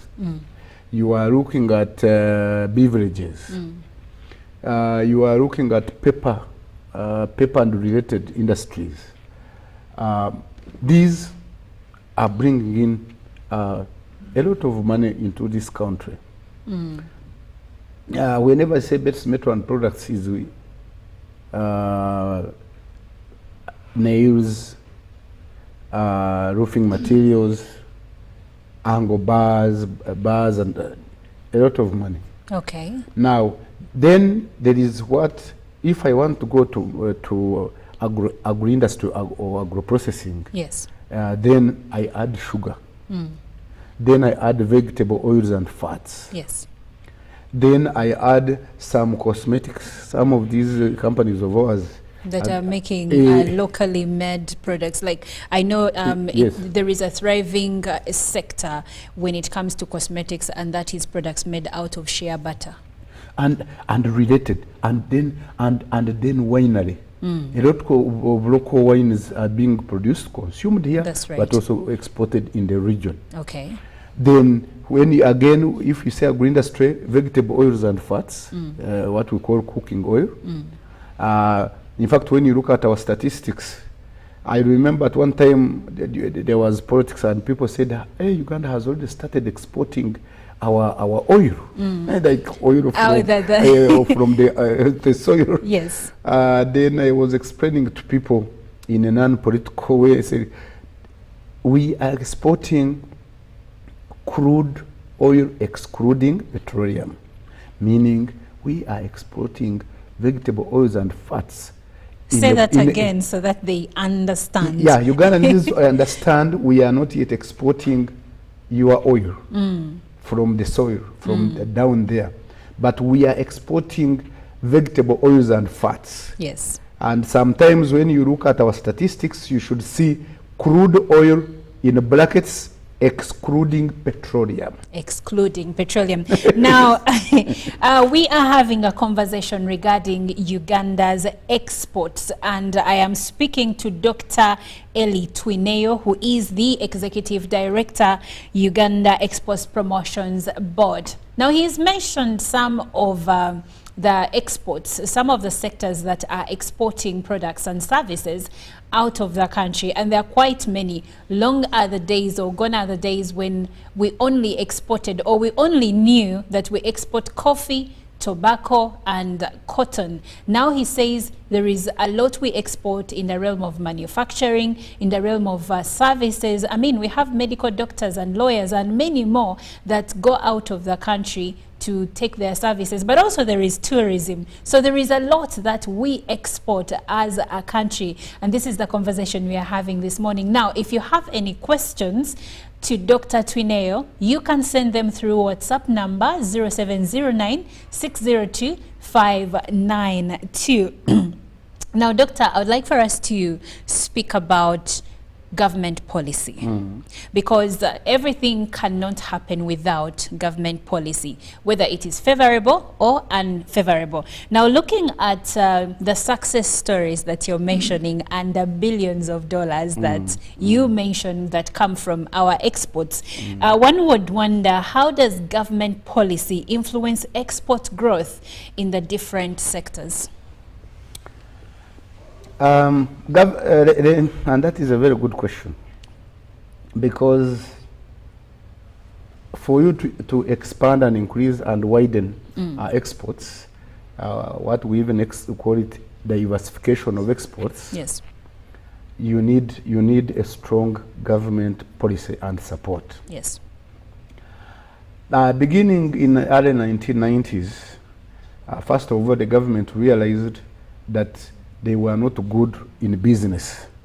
They realized they were not good in business at all, so they began divesting. Uganda used to have what we used to have coffee marketing board, produce marketing board, and all other boards. So the government decided to liberalize it. Yes. They liberalized it. Private players came in. Now you have several companies that are, for example, exporting coffee. Even you today, if we got out now, you can start exporting coffee and no one will stop you. Unlike in the past when it was on a coffee marketing board. So the diversification, for example, of the coffee exports and all other exports, fish, flowers, fruits and vegetables, manufacturing, everything, meant that the private sector, the business community, began getting interested. As long as there was a market, they began producing for the market, or they began buying from producers and selling to the market, both domestically and exporting abroad. I must mention that exporting does not necessarily mean that you yourself send the products abroad. Okay. Sometimes you sell the products to a local company, yes, which eventually ends up selling your products abroad. Yes. I'll give an example that companies which are dealing in beers and in sodas, sometimes they don't know that their products are being sold in our neighboring markets. Somebody in Arua will buy beer from the company and be selling it in the domestic market. Yes. But also because of porous borders, yes, he will cross maybe through Gori or another place to South Sudan. To South Sudan or to DR Congo, and yes, people will drink it there. So, but then your products will end up in the foreign market. Either you sell it there directly, or somebody buys it off you and sends it. Okay. So diversification was very important, but it happened because of liberalization of the economy. The other second important policy was that government began what we call national planning. They came with their vision, the vision of the country, and they said we need a national plan which will guide every 5 years the economy. So in the national plan, the government comes up with the strategies how to achieve develop the economy in the 5 years, not only for exports, but for the total economy. National economy, which we call GDP, foreign exchange, inflation, youth employment, health, security, education. So in planning that, trade is also part of that plan. Okay. As a matter of fact, every 5 years now, the Ministry of Trade, Industry and Cooperatives, which is my current ministry, has what we call a national export development plan. That national export development plan is factored in national development plan, which you call NDP. Yes. Already now the new national development plan, which is 5 year, has the export plan factored into it. Okay. Yeah. Wow, interesting viewpoints from Dr. Chineo, who is the Executive Director, Uganda Exports Promotions Board.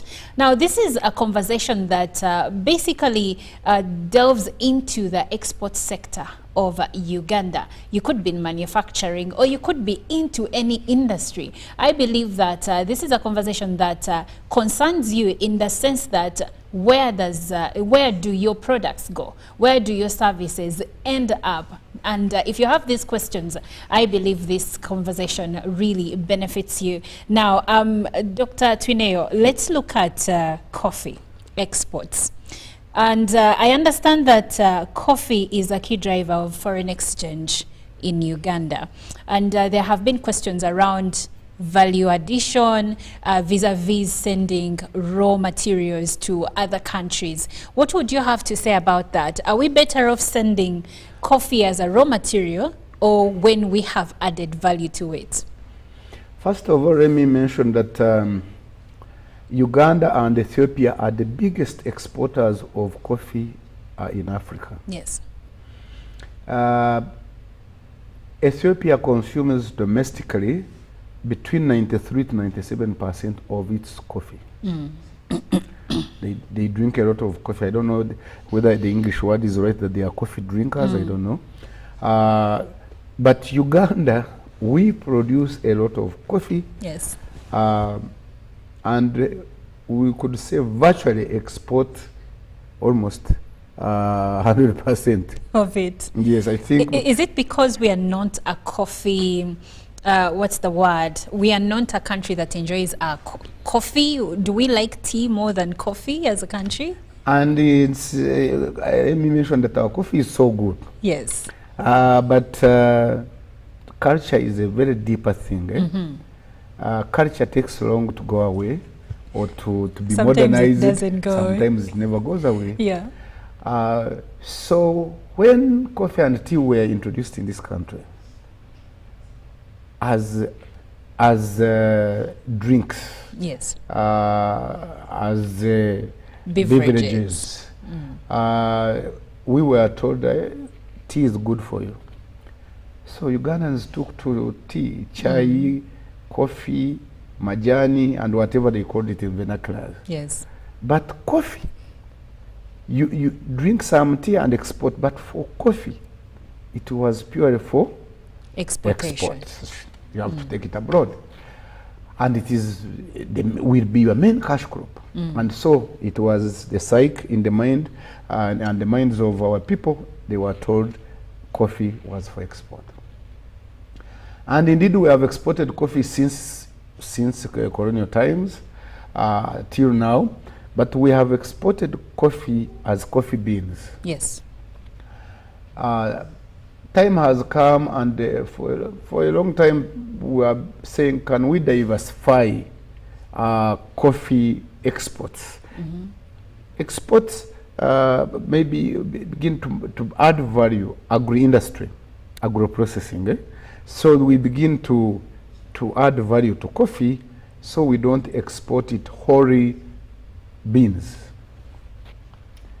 This debate has been on for a long time, and please remember that the coffee exporters are private individuals, yes, not government. You can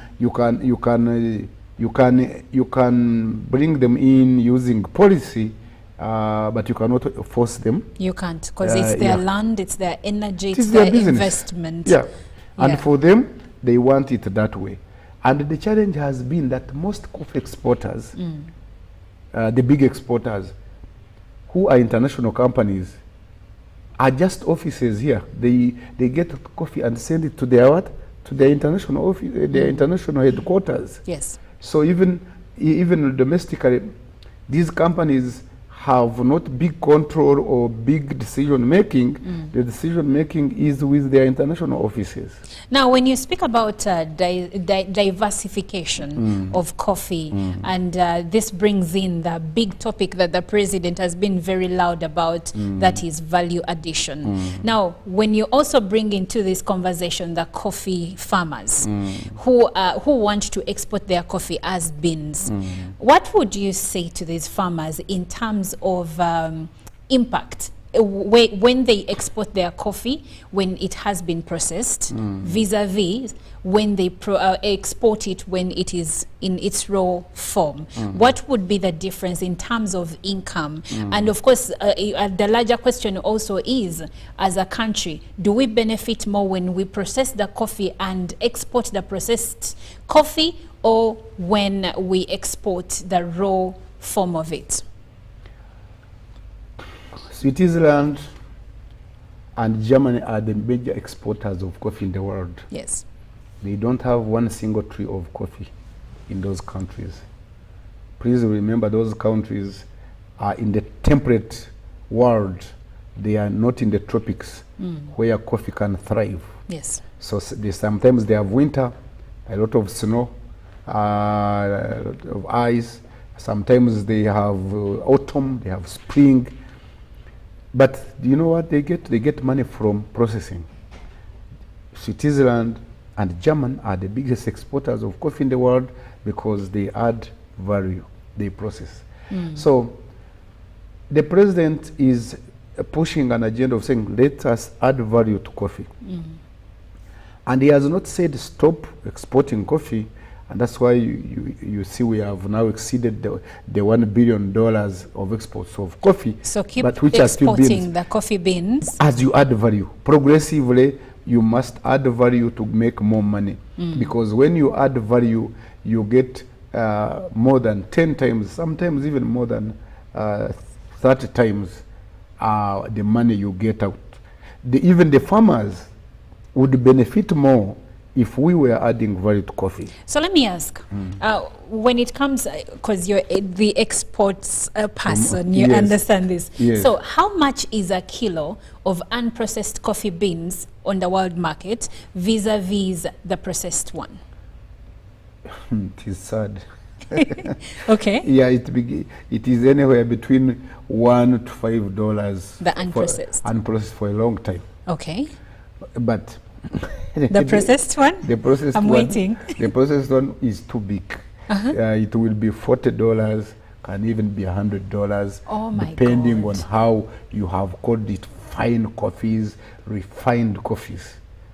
The gap is too big. That's a huge gap. We are giving, and you know, by doing that, we are giving our jobs. We are giving away our labor. We are giving away our taxes. We are giving away our further jobs again, because via addition also will give you further jobs. We are giving away foreign exchange. We are giving away sovereignty, isn't it? Yes. Yeah. So because you know, in economics we say a currency of a country, US dollar, pound sterling, a currency becomes stronger the more it buys other currencies. Yes. So our currency, Uganda shilling, becomes even weak because they are always, the other ones are buying us more, isn't it? They are buying us more cheaply, isn't it? So we will have to add value, especially not to coffee, but also not to only coffee. And that's why the president is coming in strongly, the role of the state, the role of government. Yes. Because the government is coming in with the state, spearheaded by the president himself, with the funds being put in Uganda Development Corporation, UDC, and Uganda Development Bank and Uganda Coffee Development Authority to come to support establishment of companies that will add value. In the long run, they will be private companies. Yes. We can even start them as government and sell them later. But some value addition has to start, and we need to incrementally to begin somewhere and see that we begin to export some coffee which is processed. Which is processed. Well, this is quite an enlightening conversation. But now I would like for us to look at the other export of Uganda, and that is tourism. Okay. And I like that you mentioned in the beginning as we're starting, you said among the major exports we have as a country is tourism. And you went ahead to explain how tourism is an export for Uganda. So how significant is the tourism sector in terms of Uganda's export earnings? And very good that we talk about tourism, and I want to link it with another angle, which is the diaspora. Yes. Who are also becoming major tourists. But why am I saying the diaspora? Before COVID and now, tourism receipts, or what tourism exports, yes, have been much with remittances. Remittances is the money that we get from abroad, from our diaspora. Yes. From our people who live abroad. Yes. So when you add tourism and remittances, you have over $3 billion US coming in this country every year, excluding the period of COVID. You can put it in your local money and you see how many trillions they are. Yes. Big money. Has it even improved after COVID? It has gone, now it is going up back to where it was before. Okay. Which is very good. Now, tourism is important, but like I said, I tag along also diaspora. Yes. Why? That these diaspora people, these are Ugandans who are living abroad and sending money here, from time to time they come back. And some of them, because they have become residents and citizens of other countries, they are part now of the tourists we see. A big part of some of the tourists that come here are actually Ugandans living abroad, who have become residents and citizens of those countries. Have made some money and they have come made to some spend money. it home. They have come to spend it home, and also they have come to see their relatives. They have come to attend the weddings of their sisters. They have come to attend the graduations of their brothers, and they have come to see the buildings for which they have been sending money, the apartments which are being built. So that's why, that's the linkage between tourism and the diaspora. And diaspora the remittances. Okay. Yes. Then the other part of tourism is these other, we would call visitors, pure foreigners, visitors who have been told Uganda is gifted by nature, the power of Africa, the country must be visited before you die, the Eden of the world. Maybe it is where Adam and Eve ate the fruit. And it's where Wakanda comes from. Wakanda I had to do that. Yes, you need to mention that Wakanda. Yes. You need to mention that it is where young lady Fiona Mutesi became the world champion of the chess. And where Daniel Kaluuya comes from. And so people want to come and see this land. So they come to see the beauty of Uganda. They come to see the big five. They want to come and see the mountain gorillas. They want to come and see the hippos, the elephants, and all other beauty. Some others come to see birds. Uganda probably has got more than half of the world, maybe more than half, around half of the world's birds. Okay. But more than maybe 60% of all the birds in Africa. So I like birds myself. So people come to see birds. I know one of the former powerful people in the government of Britain who retired. He came here quietly and spent more than a week for bird watching. Bird watching. Interesting. Hey. Interesting. So, and they bring in money. So what are the key attractions? You mentioned a few, but what are the key attractions and experiences that Uganda offers to international tourists? And I am so happy you call it experiences. And I was reading a book recently. You see, you sell, when you are promoting tourism, you market experiences, you sell experiences. Yes. And we have now, like I look at 5. One is the normal flora and fauna, to come and see the animals. Just come and see the animals. One of the crowd pullers is the mountain gorilla, the endangered species, but also there are other in that gorilla community, in that family we have the chimpanzees, you have the baboons, you have the normal monkeys. A colobus monkey is one of the good attractions.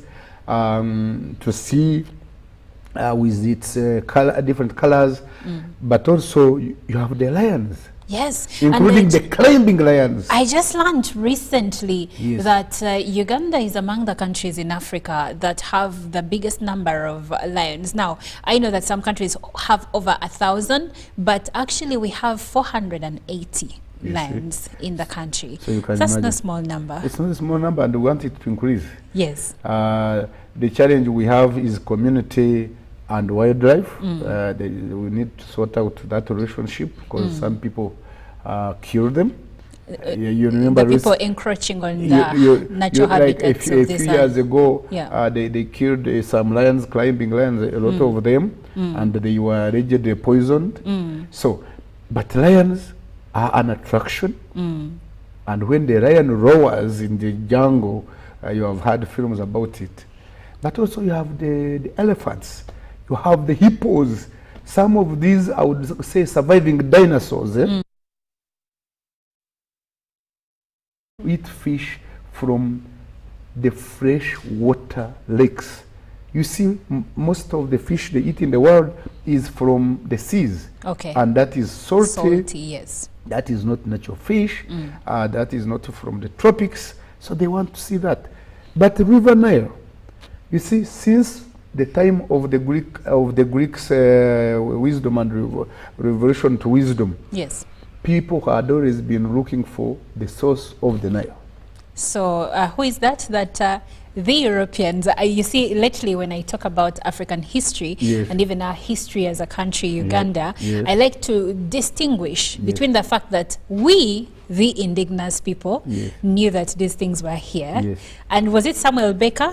Yes, who and found and Livingstone and all these. yes, the source of the Nile, but it was here. It was here.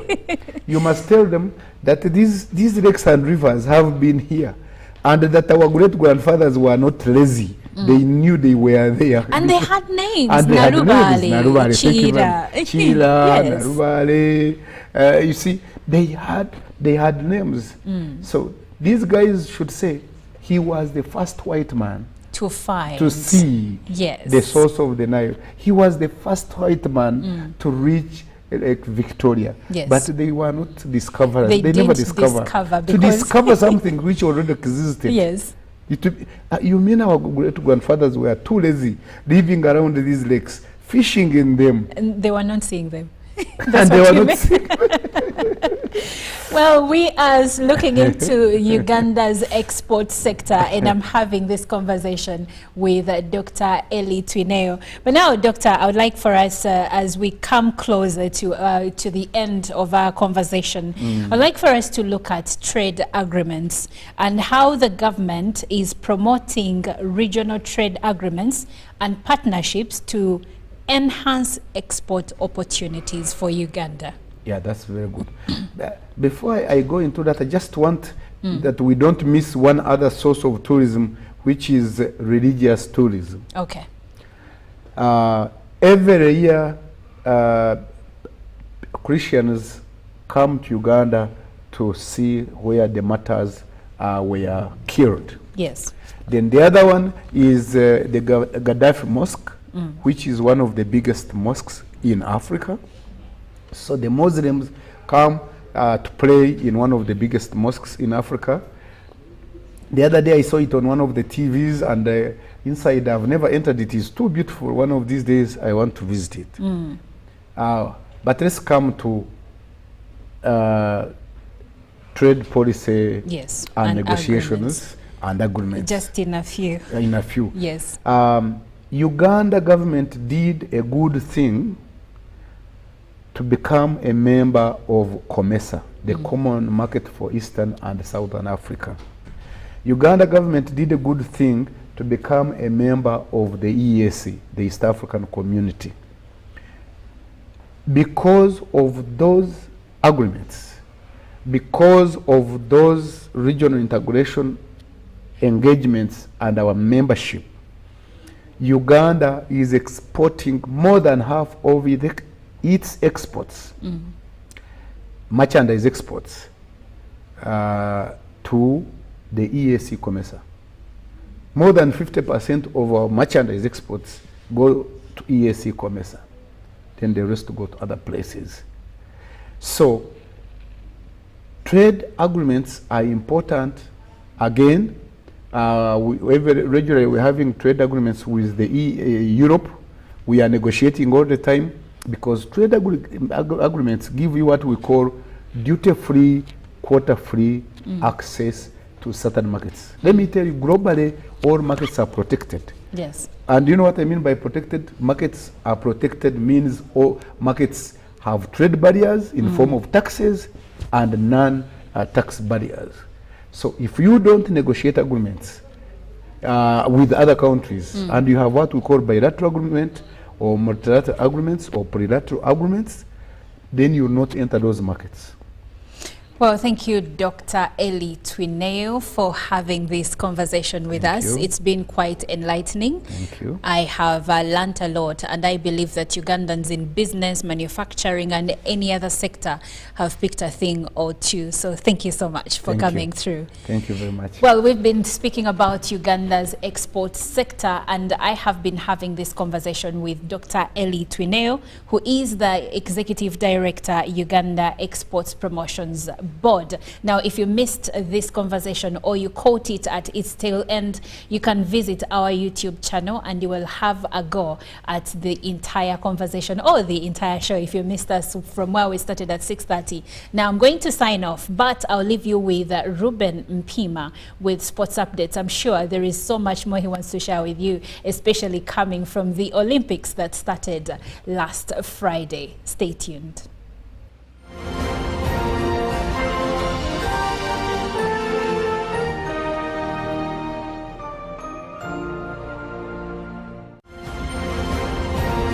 Live from UPC Studios in Kampala, this is Good Morning Uganda. Was brought to you by